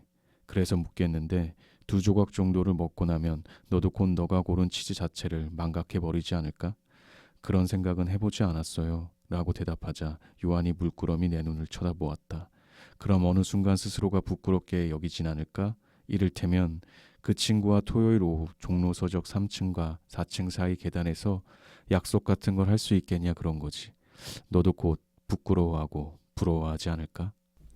내가 이 책을 한 4번인가 5번 정도 읽었는데 그렇게 많이 읽었어? 나 읽었네. 되게 좋아한다니까 이 작가. 근데 이 부분이 이 책 처음 읽었을 때 되게 충격이었어. 내가 지금까지 느끼고 있던 답답했던 것들. 아이씨 뭐 다들 이렇게 살아가는 거겠지만 한국이라는 나라에서 살면서 제일 답답했던 것들 중 하나를 되게 짧게 한 문장으로 표현을 한 것 같아. 뭐 부끄럽고 부러워한다는 거. 그게 모든 인간관계에서 문제의 시발점이었던 것 같아. 나는 그랬어. 무슨 인간관계? 그냥 친구라든지 어. 아니면 건너 들은 사람이라든지 아 쟤는 저렇다는데 나는 왜 이러고 있나. 심지어 그 고등학교 때 이제 수능 끝나고 시간 엄청 많잖아. 그때 내가 건담을 되게 많이 봤는데 심취해서 거기 건담. 나오는 주인공들은 다 되게 나랑 비슷한 나이대란 말이야. 근데 보면은 되게 막 건담을 타고 우주를 누비면서 세상을 구해. 그니까 그렇게 하고 있는데 딱 엔딩을 보고 그때가 새벽 3시였는데 되게 추울 때였는데 밖으로 왠지 가슴속에서 뭔가 요동쳐가지고 집 밖으로 뛰쳐나왔어. 뛰쳐나와서 하늘을 보면서 아 쟤는 저렇게 저 나이에도 이렇게 우주를 누비면서 세상을 구하고 있는데 나는 뭔가? 라는 그런 생각을 했거든. 나에게도 건담이 있었으면 그런 생각을 했었는데 그때는 그게 되게 부러웠고 그렇게 하지 못하는 내 자신이 되게 부끄러웠고 근데 그때 부러웠던 거는 어. 그 세상을 구하는 커다란 일을 하는 게 부러웠던 거야? 건담에서 근데 그 사람은 되게 존경과 그 추앙을 받는 사람인 건가? 그러니까 건담 시리즈는 항상 음. 뭔가 담고자 하는 메시지가 거의 비슷해.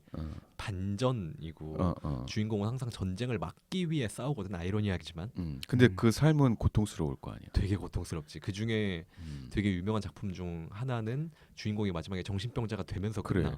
그 그런 건담 경우도 내용 있고. 난 보지는 않았지만 어.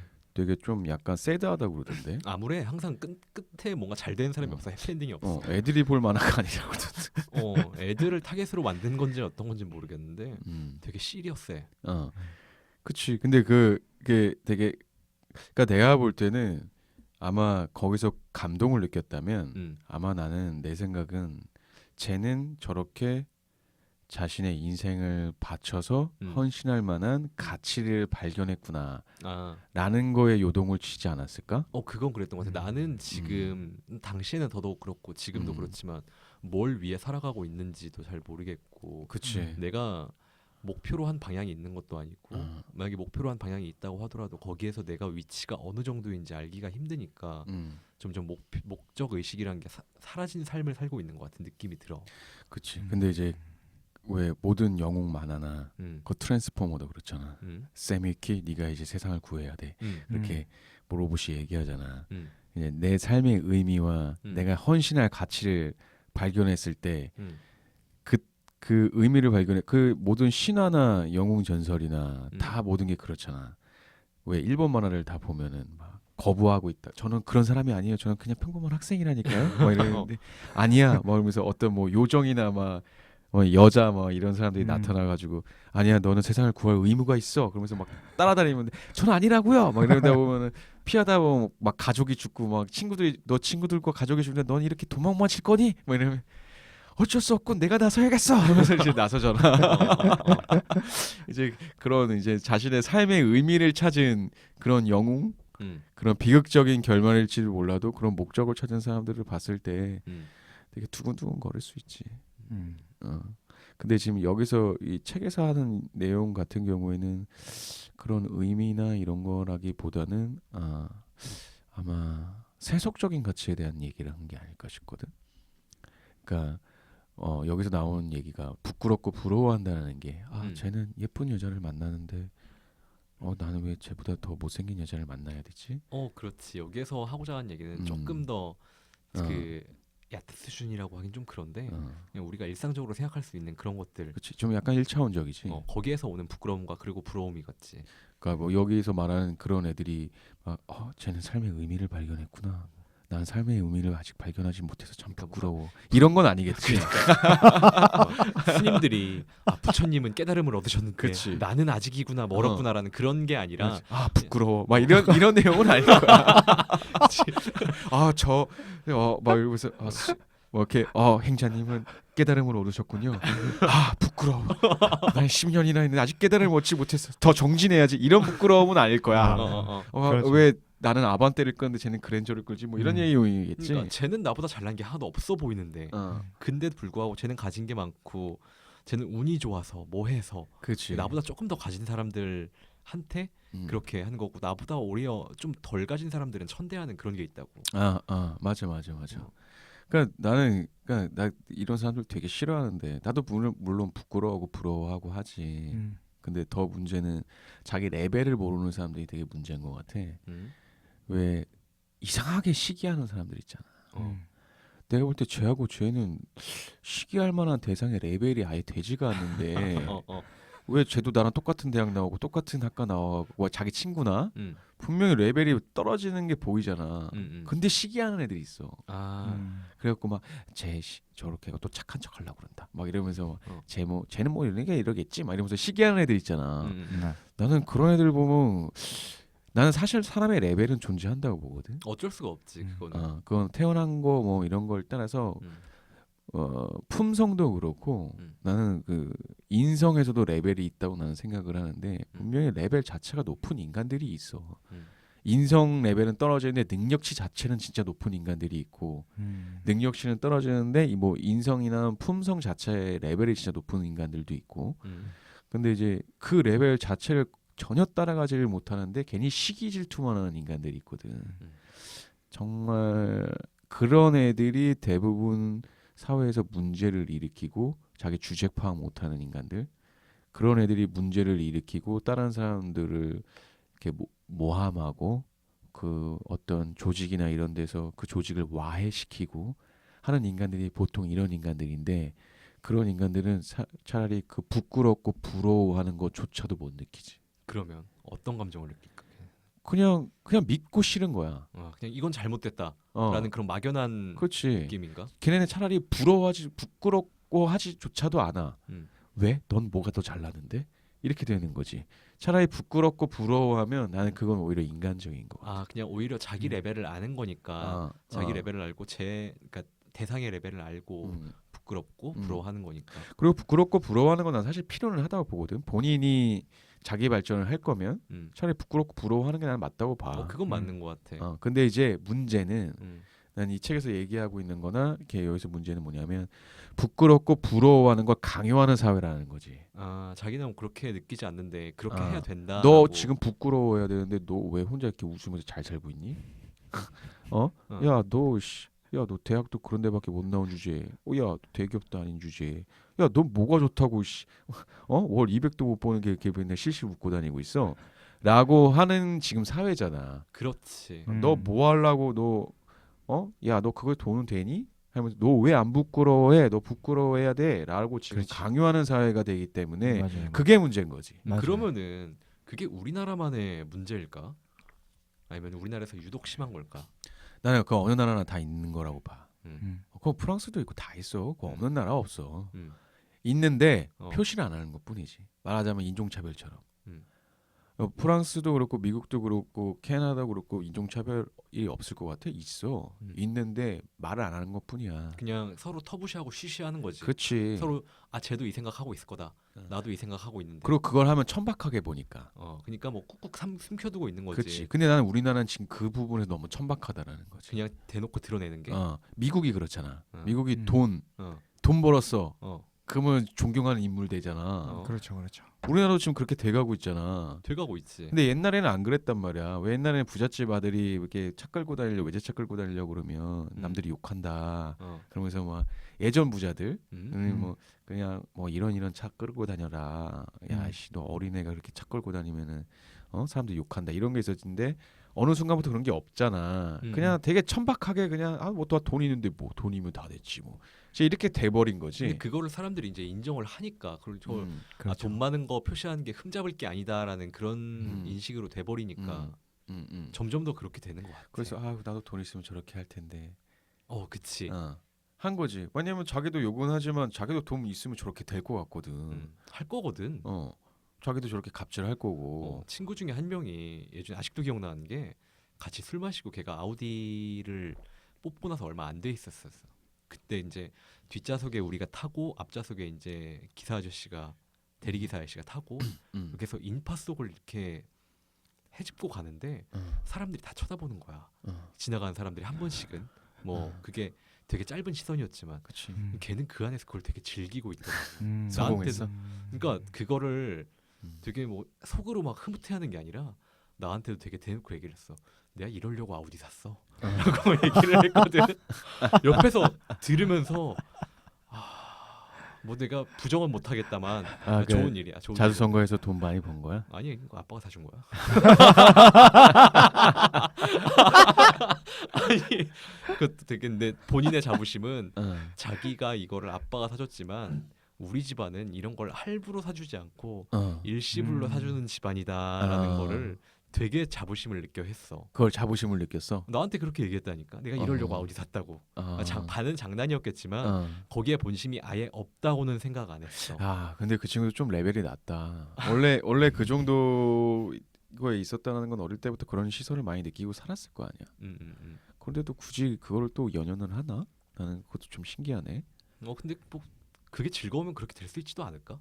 아니 그 항상 그랬을 텐데 그걸 굳이 또 즐기나? 그건 또 나이대에 따른 그 다른 재미가 있다고 생각을 해요. 아. 제 친구들도 그랬던 것 같아요. 음. 그 이제 딱 20대 넘어가고 나서 또 어. 즐길 수 있는 게 달라지잖아요. 음. 그러면서 이제 차도 생기고 음. 또 이제 놀러 갈 것도 많아지고. 아, 자 이제 자기 돈을 어떻게 써야 네, 재밌게 쓸 수 있는지를 이제 알게 네, 되는 거지. 그러니까 더 막 심해지는 것 경향도 있죠. 심해지는 경우. 그러니까 이게 지금 이제 시대가 가난을 부끄러워하는 시대가 됐잖아. 원래 예전에는 가난한 사람을 착한 사람으로 봤단 말이야. 그러니까 일종의 뭐 미덕으로 보기도 했어. 그 중세 시대 때도 그랬고 그때는 이게 귀족 사회나 신분지가 있거나 했을 때는 가난이 미덕이었지 청렴의 느낌이었고. 되게 비난의 대상은 아니었다고. 그치. 농부들이나 이런 그러니까 신부나 이런 사람들이 농부나 이런 걸 찬양하는 얘기도 많이 하고 국가의 기본이다 이렇게 것도 많이 했는데 이제 근대 시대 되고 이제 신분 사회가 깨지면서 가난한 게 이제 창피한 시대가 돼버린 거지.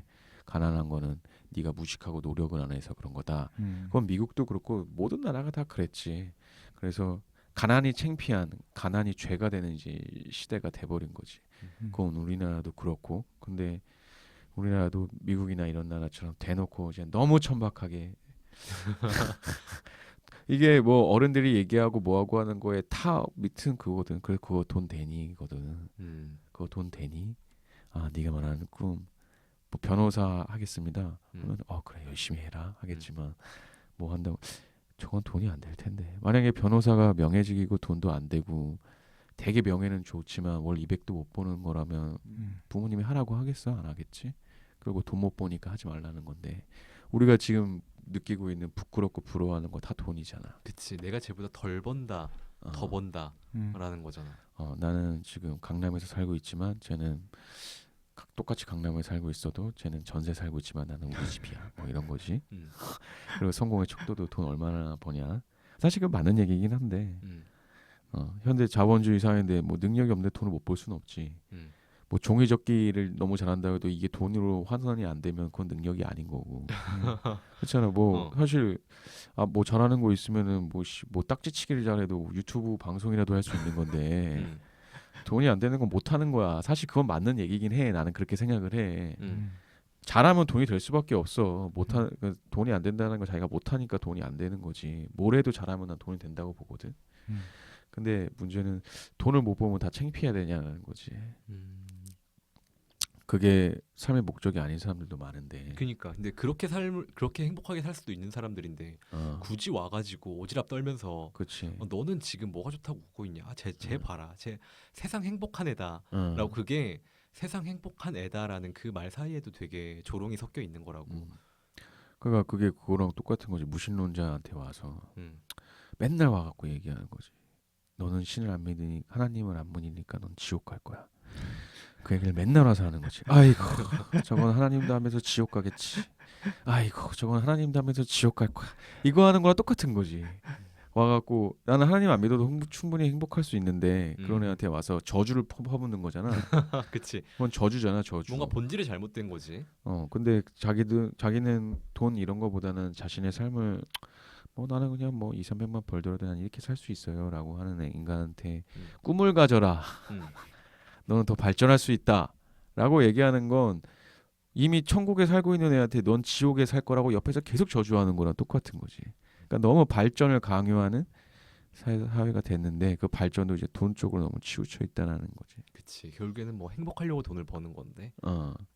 그렇지. 그래서 부러워하는 것도 뭐 인간의 본성이긴 한데.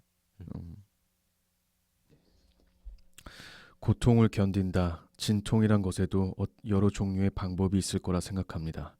상처를 보호하고 아물 때까지 기다리거나 혹은 마취를 시키거나 최악의 경우엔 그 부위를 잘라내고 봉합을 해야 할 것입니다. 우선 사람들은 또 세상은 저의 상처를 아물도록 내버려 두지 않았습니다. 번갈아 끊임없이 핥히고 찢고 짓누른 것입니다. 저 같은 여자들은 결국 스스로를 마취해야 합니다. 인형이라도 붙잡고 상상의 세계에서만 살아간다거나 대인관계를 거부하거나 혹은 여자가 아닌 다른 무엇으로 자신을 설정해야 하는 것입니다. 남자처럼 행동을 하는 친구도 있었고 아예 망가진 모습으로 코미디를 자청하는 친구도 보았습니다.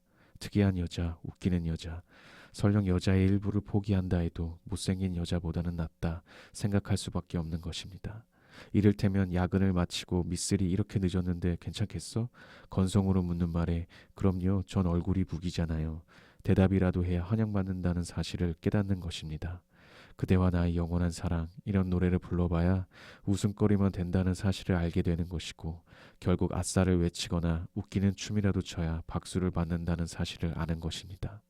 그리고 살아가는 것입니다. 나는 이런 여자야.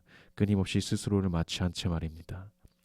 얼굴이 무기인 그녀들에게도 두려움이 있다는 사실을, 막춤을 추는 그녀들에게도 영원한 사랑의 발라드가 있다는 사실을 세상은 결코 인정해주지 않았습니다.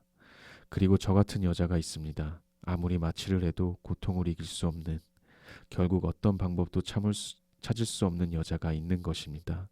저는 오래전에 마음속에서 스스로의 얼굴을 도려낸 여자입니다. 이젠 어쩔 수가 없구나. 마음의 단두대에 올라 스스로를 절단한 것입니다. 눈에 보이지 않는 마음의 피, 흥건히 세상을 적시던 마음의 출혈을 잊을 수 없습니다. 발밑을 뒹구는 저 얼굴을 이제 누가 찌르고 찬다 해도 아프지 않을 거야. 그렇게 봉합을 끝내고 몸통만 남은 마음으로 살아온 것입니다. 그것이 제가 선택한 진통의 방법이었습니다. 그러지 않고는 살 수가 없었어요. 그리고 그런 여자를 도대체 누가 사랑해 줄 수 있겠어요? 좀 냉정하게 말하자면은 이거는 되게 못생긴 여자의 독백이잖아. 그치. 되게 그것도 되게 슬프게 살짝 웃기면서 슬프게 이게 본인의 심정을 얘기한 거잖아. 형은 여기에서 어떤 게 그렇게 와닿았던 거야? 난 사실 그렇게 뭐 와닿진 않았어. 특히 뭐 이 못생긴 여자는 뭐 저는 얼굴이 무기잖아요. 뭐 이런 얘기를 해야지 일상생활에 뭐 포함될 수 있다 그런 얘기를 하는데 내가 그 얘기하던 것 중에 그거 있잖아. 작은 남자 이론. 내가 그걸 되게 묻고 싶었어. 오히려 그 못생긴 여자랑 작은 남자는 되게 개그 캐릭터가 되게 강요되는 그런 그렇지. 느낌이라고 했잖아요. 내가 극단적으로 얘기했을 때 남자는 키가 작은 남자는 이병헌이 되거나 조세호가 돼야 된다. 왜냐면 작은 남자가 카리스마 있고 자기는 입고 있어도 여자나 주변 남자들이 그렇게 봐주지 않아. 보기가 힘들 거야. 강제적으로 개그 캐릭터로 만들거나 귀여워하는 캐릭터로 만들거나 무게 잡는 꼬라지를 봐주질 않는다고. 봐주질 않아. 그냥 키 작은 남자가 그러면 키 큰 애들한테는 안 그러거든. 키 큰 애는 가만히 있다고 와갖고 막 걔를 막 희화화시키거나 이렇게 잘 안 해. 본인이 실제로 웃기고 싶은 욕구가 없는 이상은. 그렇죠. 근데 개그맨들도 봐봐. 보면은 키 작고 마르고 조그만 애들이 왜 자기가 조금 남자다운 척하려고 개그맨도 그렇고 뭐 코미디언 뭐 탤런트들도 영화 배우들도 그렇고 그 사람들 처음에 나왔을 때 이렇게 잘 보면 자기는 희화 캐릭터가 싫은데 억지로 나중에 그렇게 되는 사람들이 많아. 왜냐면 사람들이 그 꼬라지를 안 봐주거든. 키도 작고 조그맣고 한 게 무게 잡고 있네 이렇게 본다고. 그래서 키 작거나 뚱뚱하거나 이런 애들이 캐릭터를 그렇게 잡을 수밖에 없게 돼. 정말 언제나 그랬던 것 같아. 남자애들 무리나 여자애들 무리나 뚱뚱한 좀 그런 애들이 끼거나 그러면은 언제나 항상 개그 캐릭터 포지션을 잡았던 것 같아. 그렇지. 좀 시끄럽고 목소리 높고. 그래서 내가 얘기한 그 작은 남자애들 중에 그 개그 캐릭터가 정말 싫은 사람들, 가령 나 같은 인간들이나 왜 장혁이나 내가 걔네들처럼 생겼다는 게 아니고 그런 게 싫은 애들은 자기 분위기를 만들어야 돼. 자기만의 분위기를 아까 말했던 그런 아우라 같은 거를 그거를 만들 수밖에 없어. 왜냐면 분위기 자체가 없으면 야 아무리 조그만 애고 마른 애가 자기가 운동 아무리 많이 했어도 싸우기 전까지 모르잖아. 그치. 아니면 자기가 입으로 야씨 나 주짓수 파란티다. 뭐씨 나씨 이종격 되게 10전 뛰었어. 뭐 이런 거 내가 말을 해야 되는데 그것도 웃기잖아. 그치. 막 음. 물어보지도 않았는데 와가지고 야, 씨. 나쎄나 개그 어. 캐릭터 만들려고 하지 마. 이렇게 어. 할 거야? 안 되거든. 음. 그러려면 처음 봤을 때부터 분위기 자체가 함부로 대하지 못할 것 같은 분위기가 나오는 그래서 되게 여유 있고 그런 분위기가 있는 그러니까 분위기가 있어야 사람들이 제대로 안 건들게 되거든. 맞아요. 그래서 내가 말한 그 작은 남자 이론이야. 아, 형이 나한테 처음 만난 날 했던 것처럼 어. 무섭지 않게 어. 상황 자체는 되게 웃겼는데. 근데 내가 키 작고 막 마른 애가 막 응. 갑자기 막 야 이씨 내 말 들어 내가 선배니까 막 이러면 해봐 이것도 얼마나 우스워. 그러니까 오히려 그런 사람들은 세 보인다고 겉으로 센 척하는 게 더 웃긴 것 같아. 더 웃기죠. 막 조그만 애가 맞아. 막 보내갖고 야 씨 내가 너 몇 학번이야? 씨, 응. 너 그러면서 와가지고 나 화낼 거야? 막 이렇게. 그래서 막 그런 애들 있잖아. 나이 여보 우리가 지금 있는 뭐 이런 그룹들도 보고 막 이렇게 가면은 별로 쎄 보이지도 않는 애가 막 야 형이 말이야 막 이러면서 이런 애들 많잖아. 막 아 형이 막 이렇게 하는 애들 있잖아. 나이 먹고도 그런 사람들 많잖아. 맞아. 얼마나 우스워 그게 그 꼴이. 그러니까 본인이 그렇게 최대한 본인을 변호해야 되는 삶이잖아. 그치. 그러니까 자기가 스스로 나 우습지 않은 인간이야라는 거를 입증을 계속 해야 되는 건데. 근데 그 입증 방법이 행동이 아니라 말인 게 되게 웃긴 거지. 그치. 그러니까 이제 그런 애들이 이제 주변에 처음에 맞춰주다가 아, 뭐야 병신 이렇게 되는 거지. 그러니까 처음에는 혹할 수도 있어. 아 진짜 말 들어보니까 되게 대단한 사람 같다라고 했는데 그런 사람들이 옆에서 좀만 지내보다가 살짝이라도 자기 얘기랑 안 맞거나 되게 빈틈이 보이는 순간 그 사람에 대한 신뢰나 믿음이 그렇지. 우르르 무너진다고. 그렇지. 그러니까 그러려면 응. 그래서 키 작은 남자애들 중에 그런 분위기고 하는 애들이 의외로 좀 있어. 왜냐면 그렇게 해야 나는 휘하기 싫고 아니면 또 나 형인데 나 나이 많은데 막 이런 애들처럼 또 우스워 보이기도 싫거든. 그러려면 자기 단련이 있어야 되거든. 그런 거는. 그리고 평소에도 내가 말 하나 하는 거, 행동하는 거, 또 내가 영화 배우처럼 현실에서 내가 내 스스로를 다듬어야 된다고. 근데 그런 것처럼 여기 나왔던 그 얘기들이 내가 아까 얘기한 자기는 키 조그맣고 마른데 자기도 카리스마 있고 싶어 하거든. 그럼 사람들이 그렇게 봐주냐? 그렇게 안 봐주지. 근데 이제 그래서 못생기고든 예쁜 자기 원래 남자든 여자든 자기가 원하는 이미지대로 사람이 안 봐줘. 그러려면 그 남자애도 어울리려면 막 여자애들한테도 아니야 막 이러면서 막 하고 해줘야 된다고. 그래야지 안 그럼 나랑 안 놀아주는데. 그렇죠. 그냥 거기서 내가 그냥 묵뚝뚝하게 있으면 키 크고 덩치 좋고 얼굴 생긴 애들은 그냥 가만히 있어도 돼. 여자애들이 와서 말 걸어주고 하니까. 근데 그게 아닌 남자애들은 막 가서 막 자기 휘하화 시키면서 막 자기 역시 존재감 없는 내가 말고 말도 안 받아주는구나 막 이러면서 농담하고 해줘야 된다고. 그래야 자기랑 놀아주니까. 근데 이 여자랑 뭐가 다르냐는 거지. 그러니까 나는 그게 너무 자기 오히려 반대로 자기가 너무 비교해서 높은 수준을 원하는 건 아닌가라는 생각이 드는 거야. 그럼 형은 형만의 방법은 어떤 거였어? 형의 분위기를 만들었던. 나는 사실 나는 뭐 혼자 있는 시간이 워낙 길었고 나는 뭐 거의 외톨이처럼 25 이럴 때까지는 거의 외톨이처럼 혼자 있었으니까 혼자 있으면 뭐 할 게 뭐가 있어. 책 읽고 생각하고 운동하고 이거밖에 할 게 없잖아. 그러니까 나는 타인이랑 얘기를 하는 거는 책으로 배운 거고 난 모든 걸 책으로 배웠거든. 그러니까 경험을 하기 전에 책으로 먼저 읽고 그 다음에 실습을 한 경우지. 그러니까 나는 감정도 책으로 배웠거든. 감정 이럴 때 사람은 이런 감정을 느끼는구나라는 것도 소설책도 많이 읽고 심리학책도 많이 읽고 하면서 이럴 때 사람은 이런 식으로 생각을 하는구나라고 해서 그럼 난 이제 사람을 이렇게 대해야지 하고 나서부터 사람을 대하기 시작한 거지. 모든 게 준비된 다음에 레벨업을 다 한 다음에 필드로 나갔구나. 그렇지. 그러고 나서 얘기하는데 내가 원하는 결과물은 이게 아닌데 이렇게 됐어. 그럼 수정해. 되게 과학적이다. 그래서 이렇게 얘기하면 안 되는구나. 원래 난 이 사람한테 아니면 이 여자한테 내가 이렇게 얘기했을 때 이런 식으로 이 사람의 감정을 느끼길 원했는데 내가 원하는 감정이 아닌 다른 감정을 느끼는 걸 내가 확인했잖아. 그러면 나의 방식이 잘못됐군. 그럼 다시 수정. 그러면서 내 말투, 말하는 속도, 내 표정. 그러려면 내 가치관도 바뀌어야 돼. 그래서 내가 그러니까 뭐 계속 못소리거나 아니면은 막 그런 남자애들 중에 나한테 그런 거 물어보는 애들 되게 많았거든.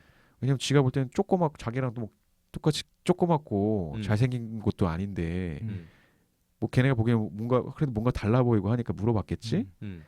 그럼 내가 할 수 있는 얘기는 하나야.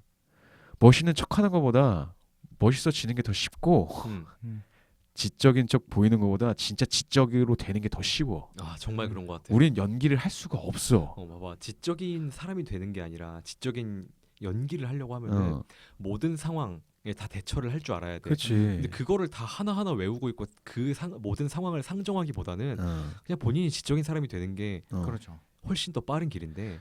야 일주일에 책 한 권씩 그것도 맨날 베스트셀러 뭐 너는 할 수 있다 이런 책 말고 자기계발서. 그런 거 말고 어. 진짜 막 그런 막 심리학 서적부터 그 원류 찾아가면서 철학도 읽어보고 자기가 전공이 아니더라도 그런 거 반복해서 진짜 한 달에 한 권씩이라도 읽으면서 반복하면서 매 구절마다 뭐 개똥철학이라도 자기가 생각을 계속 정리해보고 야 이거 1년만 해봐라.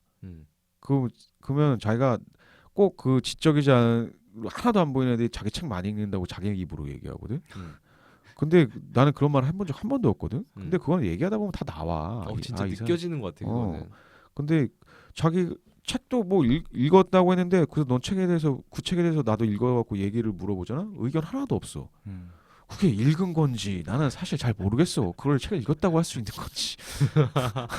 그러면서 뭐 자기를 사람들이 지적으로 봐주길 원하고 자기를 어떻게 봐주길 원하고 하는 거 자체가 난 너무 욕심이라는 거지. 그런 척이 아니라 그런 사람이 되라는 거잖아. 아예 그런 사람이 되면 되잖아. 자기가 원해. 그러면서 하나씩 물론 안 되는 것도 있어. 그러니까 내 외모를 내가 바꾸 나도 현빈이나 정우성처럼 사람들이 날 대해줬으면 좋겠어. 그럼 내가 원한다고 사람들이 그렇게 나 대해주냐? 그렇게 안 대해주지. 그러니까 난 나의 삶으로 해서 내가 갖고 있는 핸디캡과 내가 할 수 있는 것과 조율을 해서 내가 원하는 세상과의 타협점을 찾아야지. 진짜 잘 들었지? 잘하고 있습니다, 저. 네. 정말이지 이 삶은 뭐하는 짓일까? 말하자면 늘 그런 기분이었다. 따라 뛰는 느낌, 끝없이 따라 뛰어야 할 것 같은 느낌이 들었던 것이다. 이 얘기를 나누면 나눌수록 그래서 점점 멍한 표정으로 군만두를 바라보게 되었다. 관점의 차이를 느끼기는 그 아이도 마찬가지였을 것이다. 달리는 인간의 눈에 비친 서 있거나 걷는 인간의 시선 역시 이상하고 이상했을 거란 생각이다. 난 말이야 매우 이상한 일이라고 생각해. 뭐가? 내가 볼 땐 그래. 그래서 경제력이 좋은 남자를 만난다거나 그런 일들. 그러니까 일단은 그래서 눈에 들어온다는 얘기지. 직업을 본다거나 집안을 따진다거나 말하자면 그런 배경이 있어야 오케이 하는 거잖아. 그러니까 그에 맞는 결혼을 한다거나 그에 따른 윤택한 출발을 하는 일은 사랑이 아니라 영리활동이란 얘기지. 그것이 좋고 나쁘고의 얘기가 아니라 뭐랄까 그런 활동을 통해 어쨌거나 그만큼의 이익을 얻은 거잖아. 그럼 된 거 아닌가? 사랑을 주지 않는다거나 생일인데도 그냥 넘어갔다거나 말했듯이 그 언니가 몸이 아픈데도 바쁘다며 신경을 써주지 않았다거나 그런 일들 말이야. 그런 건 그야말로 욕심인 셈이지. 즉 이윤을 추구해놓고 자기 체면이라도 하듯 이건 연애야. 그래서 우린 결혼한 거야 라고 다들 믿는 게 아닐까 싶어. 그리고는 사랑이 식었다는 둥, 환상이 깨졌다는 둥. 애당초 동기가 된 영리의 활동에 대해선 끝까지 부정하면서 말이야. 즉 세월이 흐를수록 남자 입장에선 돈만 벌어다 주면 되는 거잖아. 난 돈 버는 기계인가? 자각이 생길 수밖에 없는 거잖아. 그런 당연한 일을 왜 서운하게 생각하냐는 거지. 즉 매우 이상한 일이긴 하지만 그런 착각이나 포장을 버리지 않는 습성이 인간에겐 있다는 생각이야. 즉 투명하게 생각한다면 대부분의 결혼 생활에 사랑이 없는 건 매우 당연한 일이 아닐 수 없어. 그러니까 정말 서로가 서로를 사랑할 수 있는 인간도 실은 지극히 희귀하다는 얘기지. 재벌의 수만큼이나 혹은 권력을 쥔 인간들 또 스크린을 장악한 스타의 수만큼이나 희귀하다는 거야. 그럼에도 불구하고 끊임없이 착각하고 포장을 일삼는 이유도 마찬가지지. 실은 인간은 사랑하지 않고서는 살 수가 없는 거야. 사랑받지 못하면 살 수 없는 거라고. 어쩔 수 없이 끊임없이 영리활동을 하면서도 사랑을 하는 기분, 사랑을 받는 기분 같은 걸 느끼고도 싶은 거야. 인간의 딜레마지. 그러니까 언니들한테 얘기해. 언니들은 그냥 그렇게 살면 되는 거라고. 남자들이 다 똑같은 게 아니라 함께 똑같은 삶을 살 수밖에 없는 인간들이라고. 우치가 생각할 때는 여기 결혼 얘기에 대해서 어떻게 생각해? 결혼 영리 활동이죠, 진짜. 음. 사랑 한다고 이게 결혼이 사랑이랑은 전 상관이 없다고 생각하는데 그거를 정확히 말해주고 있는 것 같아요. 그냥 영리 활동이죠, 영리 활동. 주변에 보면 사랑으로 결혼했다는 사람도 있지. 그렇죠. 근데 대부분이 제가 어렸을 때 친구들은 그 사랑이고 영리 활동이고 그게 먼저가 아니었죠. 그 동물 활동으로 그냥. 생식 활동이 우선이었던 그렇죠. 거지. 그 결과로 결혼한 거고. 그렇죠. 그런 친구들도 있죠. 정말 짐승 같네. 그래. 되게 필사적으로 생각하고 있어. 지금 요즘 시대에 더욱이나 되게 정말 사랑해서 결혼했다라고 그렇게 볼 수 있는 커플이 주변에 정말 없는 것 같아. 사실 내 주변은 많이 있는데, 음. 그러니까 사회적으로 만났던 사람들, 뭐 회사나 뭐 학교나 이런 데서 만났던 사람들 같은 경우에는 난 사실 한 명도 못 봤어. 난 심지어 우리 부모님도 누가 봐도 영리 활동이기 때문에 사실 근데 우리 부모님 세대는 더 심했지 뭐. 음. 연애 결혼이 더 활발했던 때가 아니니까. 근데 나는 더 문제는 그 이후의 세대라는 거지. 연애로 만나서 결혼을 할 수 있음에도 불구하고 부모님 세대가 결혼하는 것보다 더 불행하게 결혼하잖아. 그렇죠. 부모님 세대 때는 오히려 대충 맞춰보고 결혼하면 그냥 살았잖아. 서로 대충 맞춰서 살고. 그치. 근데 지금은 본인들한테 선택권이 있음에도 불구하고 난 딱 여기 되게 동감하거든. 여기 나온 얘기에. 내가 항상 하는 얘기도 그 얘기고. 그 어떤 남자가 난 사실 그런 애들이 자기 와이프나 아니면 여자친구에 대해서 불만을 얘기하곤 할 때도 이 얘기 난 사실 예전에도 그대로 했었거든. 사랑해서 결혼한 거 아니지 않아? 되게 근데 사실 하고 싶은 말인데 쉽게 나오지 못하는 말인 것 같아. 아니 근데 안 하다 이제 좀 너무 그렇게 됐을 때는 그런 얘기 하지. 분명히 내가 볼 때는 둘이 사랑해서 결혼한 건 아닌 것 같은데 왜 사랑해서 결혼한 것인 양 행동하지? 왜 상처를 받지? 나는 그게 이해가 안 되는 거야. 그러니까 가령 그런 똑같은 거야. 그 요즘에 뭐 김치녀 한남 뭐 이런 얘기 하잖아. 난 걔네가 이런 거랑 똑같은 거라고 보거든. 그러니까 본인이 사랑받지 못하는 사람도 난 있다고 보거든. 그러니까 그 일베 막 이런 애들도 결국 나 좀 사랑해줘잖아. 야, 나 돈 없어도 나랑 자줘. 안 그러면 김치녀? 씨, 너한테 사랑받고 싶어서 내가 돈을 이렇게 썼는데 나랑 안 자? 나를 사랑 안 해줘? 김치녀. 한남 얘기하는 건 애들도 똑같아. 야, 왜 나한테 더치페이 하라고 하지 말고 돈 네가 다 쓰면서 더불어 나를 사랑해줘. 그런 것도 안 하면서 사랑도 안 해줘. 너 한남. 이런 거잖아. 난 그런 애들 보면 애초부터 본인도 상대방을 사랑해서 만난 게 아니면서 상대방은 그러길 원하는 것 자체가 너무 이기적이지 않냐는 거지. 본인도 뭐 남자 경제력 보고 남자도 여자 얼굴 보고 저 정도면 해갖고 만난 거 아니야. 그럼에도 불구하고 거기 얹혀서 보너스로 사랑까지 줘라고 얘기하는 게 난 상대방한테 그걸 원하는 게 맞냐는 생각이 들어. 그건 사실 모두도 알고 있을 것 같은데 이 문제를 해결하려면은 우리 모두가 대단히 솔직해야 될 필요가 있을 것 같아. 사실 어떤 솔직? 이런 얘기를 하는 사람들도 본인들도 알고 있을 것 같아. 몰라. 진짜? 아니라고 그렇게 얘기하면 아니라고 그래. 그러니까 아니라고 하는 게 본인은 알고 있지만 속돼 보이지 않으려고, 천박해 보이지 않으려고 아니다라고 하는 거지. 아니야. 정말 본인도 눈치를 못 채고 있는 거야. 그런 생각 안 해. 다들 이렇게 산다고 생각하지. 그러니까 그 남자애들이 그 김치녀 하는 애들이 창피한 거 모르고 그렇게 하는 이유가 모르겠냐. 모든 남자들이 다 자기처럼 그렇게 한다고 생각하니까 그런 말을 하는 거지. 근데 나는 그렇게 해본 적이 없거든, 한 번도. 그 김치녀를 말하는 남자애들이 하는 것 같은 그런 여자를 만나본 적도 없고. 희한해. 진짜 현실 세계에서 만나기 정말 힘든 것 같아. 근데 많아, 사실은. 주변에서 이렇게 보면 진짜 그런 애들 많아. 이렇게 막 만나고 하면 여자애가 막 돈이나 뭐 이런 거에서 하는 게 그게 사실 없는 비율은 아니야. 다만 우리가 그런 여자를 안 만나는 것 뿐이지.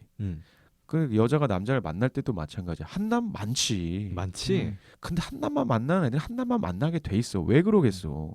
본인이 매력도 없고 그리고 본인이 원하는 그런 이익 추구를 하려다 보니 그 이익 추구를 할 그 정도를 어느 정도 맞출 만한 남자를 만나고 보니까 그 남자는 또 자기를 그렇게 밸류블하게 봐주지 않거든. 그러니까 이씨 한남 새끼들 이렇게 되는 거야.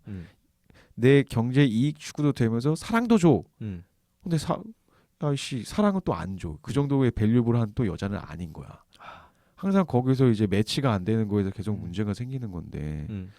그러니까 나는 사실 대부분의 사람들이 다 이렇게 자기들은 산다고 생각하면서 자기가 사랑해서 결혼했다, 사랑해서 만난다라고 스스로를 계속 속이고 있다라고 나는 생각을 해.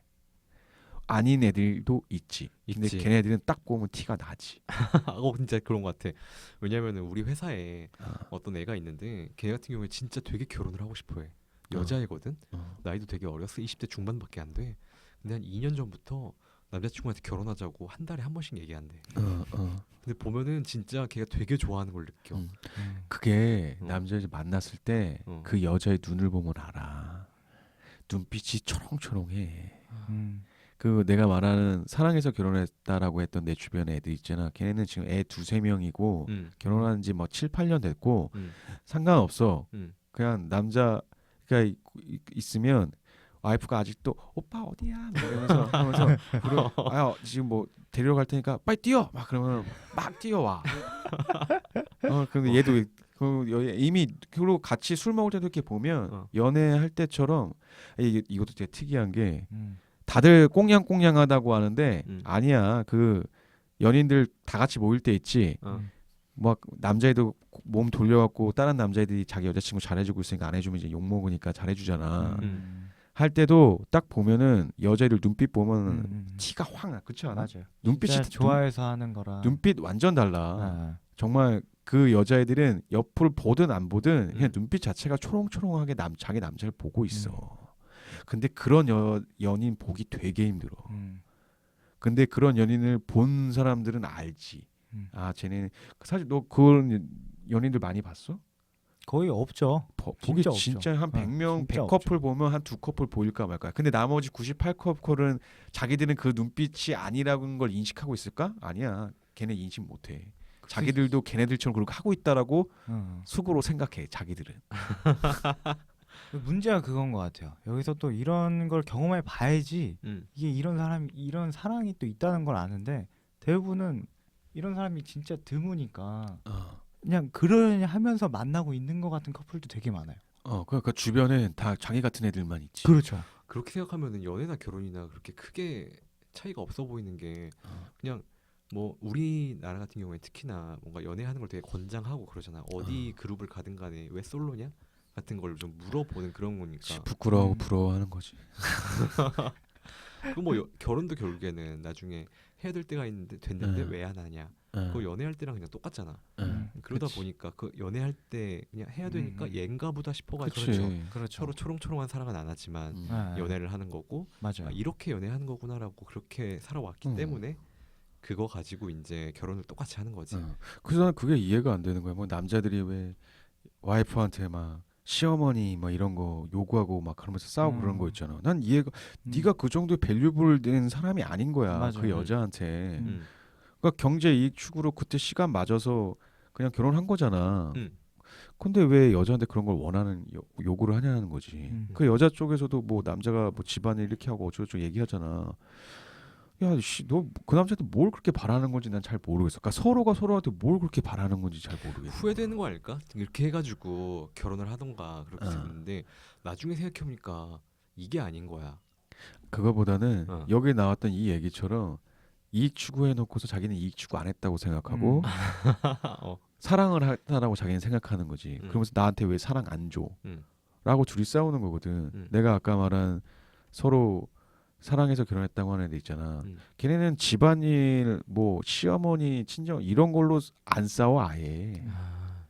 아예 안 싸워. 남자애도 그런 걸로 얘한테 스트레스 안 주고 스트레스를 안 줘도 와이프가 먼저 챙겨. 왜냐면 내 남편이 자기가 안 챙기면 우습게 보일까봐. 되게 완벽한 관계 같아. 근데 완벽한 관계조차도 아니야 이거는. 어. 난 이건 얼마든지 가능한 관계거든. 음. 왜냐면 여자 와이프가 볼 때 자기가 시어머니 안 챙기거나 아니 이 집에 안 챙기거나 하면 내 남편이 없어 보이잖아. 그 꼬라지를 못 보는 거야. 내가 좋아하는 사람이니까. 근데 이 남자애도 만약에 이 남자애도 자기 부모가 자기 와이프한테 함부로 대한다거나 하면 얘네들 안 참아. 나 내 주변에 다 마초 같은 애들만 있잖아. 하면 아이씨 쓸데없는 거 한다고 이렇게 소리 지르지. 안 참는다고. 자기 와이프이기 때문에 자기 와이프는 자기가 그렇죠. 또 보호를 한단 말이야. 그러니까 이 관계가 되는 거죠. 왜냐면 서로가 서로한테 밸류블한 관계거든. 그러니까 내 와이프가 내 부모가 무시한다는 건 또 싫은 거야. 이게 서로가 있는 거지. 근데 그게 안 된 상태로 그냥 대충 맞춰서 다들 결혼한 거잖아. 난 이해가 안 돼. 막 시어머니 얘기 막 설거지를 누가 했니 안 했니 막 왜 주말인데 왜 너랑 나랑 돈 똑같이 버는데 왜 집안일 반씩 안 나누니 이 얘기가 왜 나오겠어. 서로가 그거 원래 그 룸메이트 오래 같이 사는 친구들도 그걸로 안 싸우거든. 좀 어느 정도 그냥 눈치껏 맞춰 가지. 뭐 눈치껏 맞춰 가거나 아니면 한 명 하는 사람이 또 그냥 에이 씨발 친구니까 내가 해준다 하잖아. 룸메이트보다도 못한 관계를 가져놓고서 그걸 뭐 사랑한 것처럼 해갖고 서로 속임해가지고 엄청 싸우는 거야. 원래는 서로 그냥 이익 추구한 거니까 차라리 야 나도 너한테 기대하는 거 없고 너도 나한테 우리 어차피 나이 맞춰서 결혼한 거고 그렇죠. 딱 서로 할 것만 하자. 서로 편할 거 아니야. 완전 황량하다. 진짜. 그냥 동진의 동진. 그렇지. 근데 그 황량한 건 또 못 참아. 그러니까 왜 이거 못 해줘? 너 와이프인데. 너 이거 왜 못 해줘? 남편인데. 이러다가 맨날 싸우는 거. 그래서 나는 TV나 뭐 이런 데서 이런 거 나오는 거 보면 막 서로 막 시어머니가 어쩌고 뭐 이렇게 나오는 거 보면 나는 무슨 생각을 하냐면 니들이 사랑받지 못하는 사람인 게 왜 저런 데서 나와서 할 얘기가 되는 건가라는 생각을 해. 마지막으로 할 얘기 하나 있어요. 이거에 대해서. 뭐. 그러니까 이게 사랑이란 거에 대해서 제가 요 책 읽다가 그 단어적 정의를 한번 찾아봤어요. 사랑이 어떤 사람이나 존재를 몹시 아끼고 귀중히 여기는 마음. 그렇지. 요거 이 사랑이라는 거 자체를 잘 모르고 사랑의 맞아. 걸 이렇게 구걸하는 것 같아요. 사람들이. 그리고 대부분 그런 애들은 지가 또 아껴주지도 않아요. 자기 아껴달라고 그러지. 그러니까 그렇게 싸우지. 자 여기까지 하고 자 요즘 시간이 다 됐으니까 여기까지 이제 얘기하는 걸로 하고 각자 감상 한 번씩 할까요? 이 죽은 왕녀를 위한 파반느. 뭐 사랑 얘긴데 뭐 이런저런 덩덕도 하고 뭐 얘기도 해봤는데 호치님.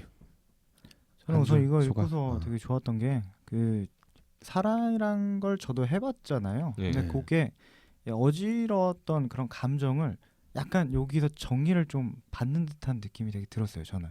맞아. 표현을 좀 잘했지. 네, 표현을 되게 잘해서 그런 면에 있어서 전 이 책 읽은 거를 되게 감사하게 생각하고 있습니다. 난 되게 메마른 사람인가 봐. 그러니까 사실 뭐 사랑이라는 거 그거에 대해서 느낀 거보다는 그냥 개인적으로 뭔가 한국 사회에 살아가면서 답답했던 것들, 그러니까 내 위주로만 느낀 것만 생각해서 뭐 다 읽고 나서 느낀 건 많다만 과연 사랑은 어떤 것일까라는 그런 생각은 한 번도 해본 적이 없는 것 같아요.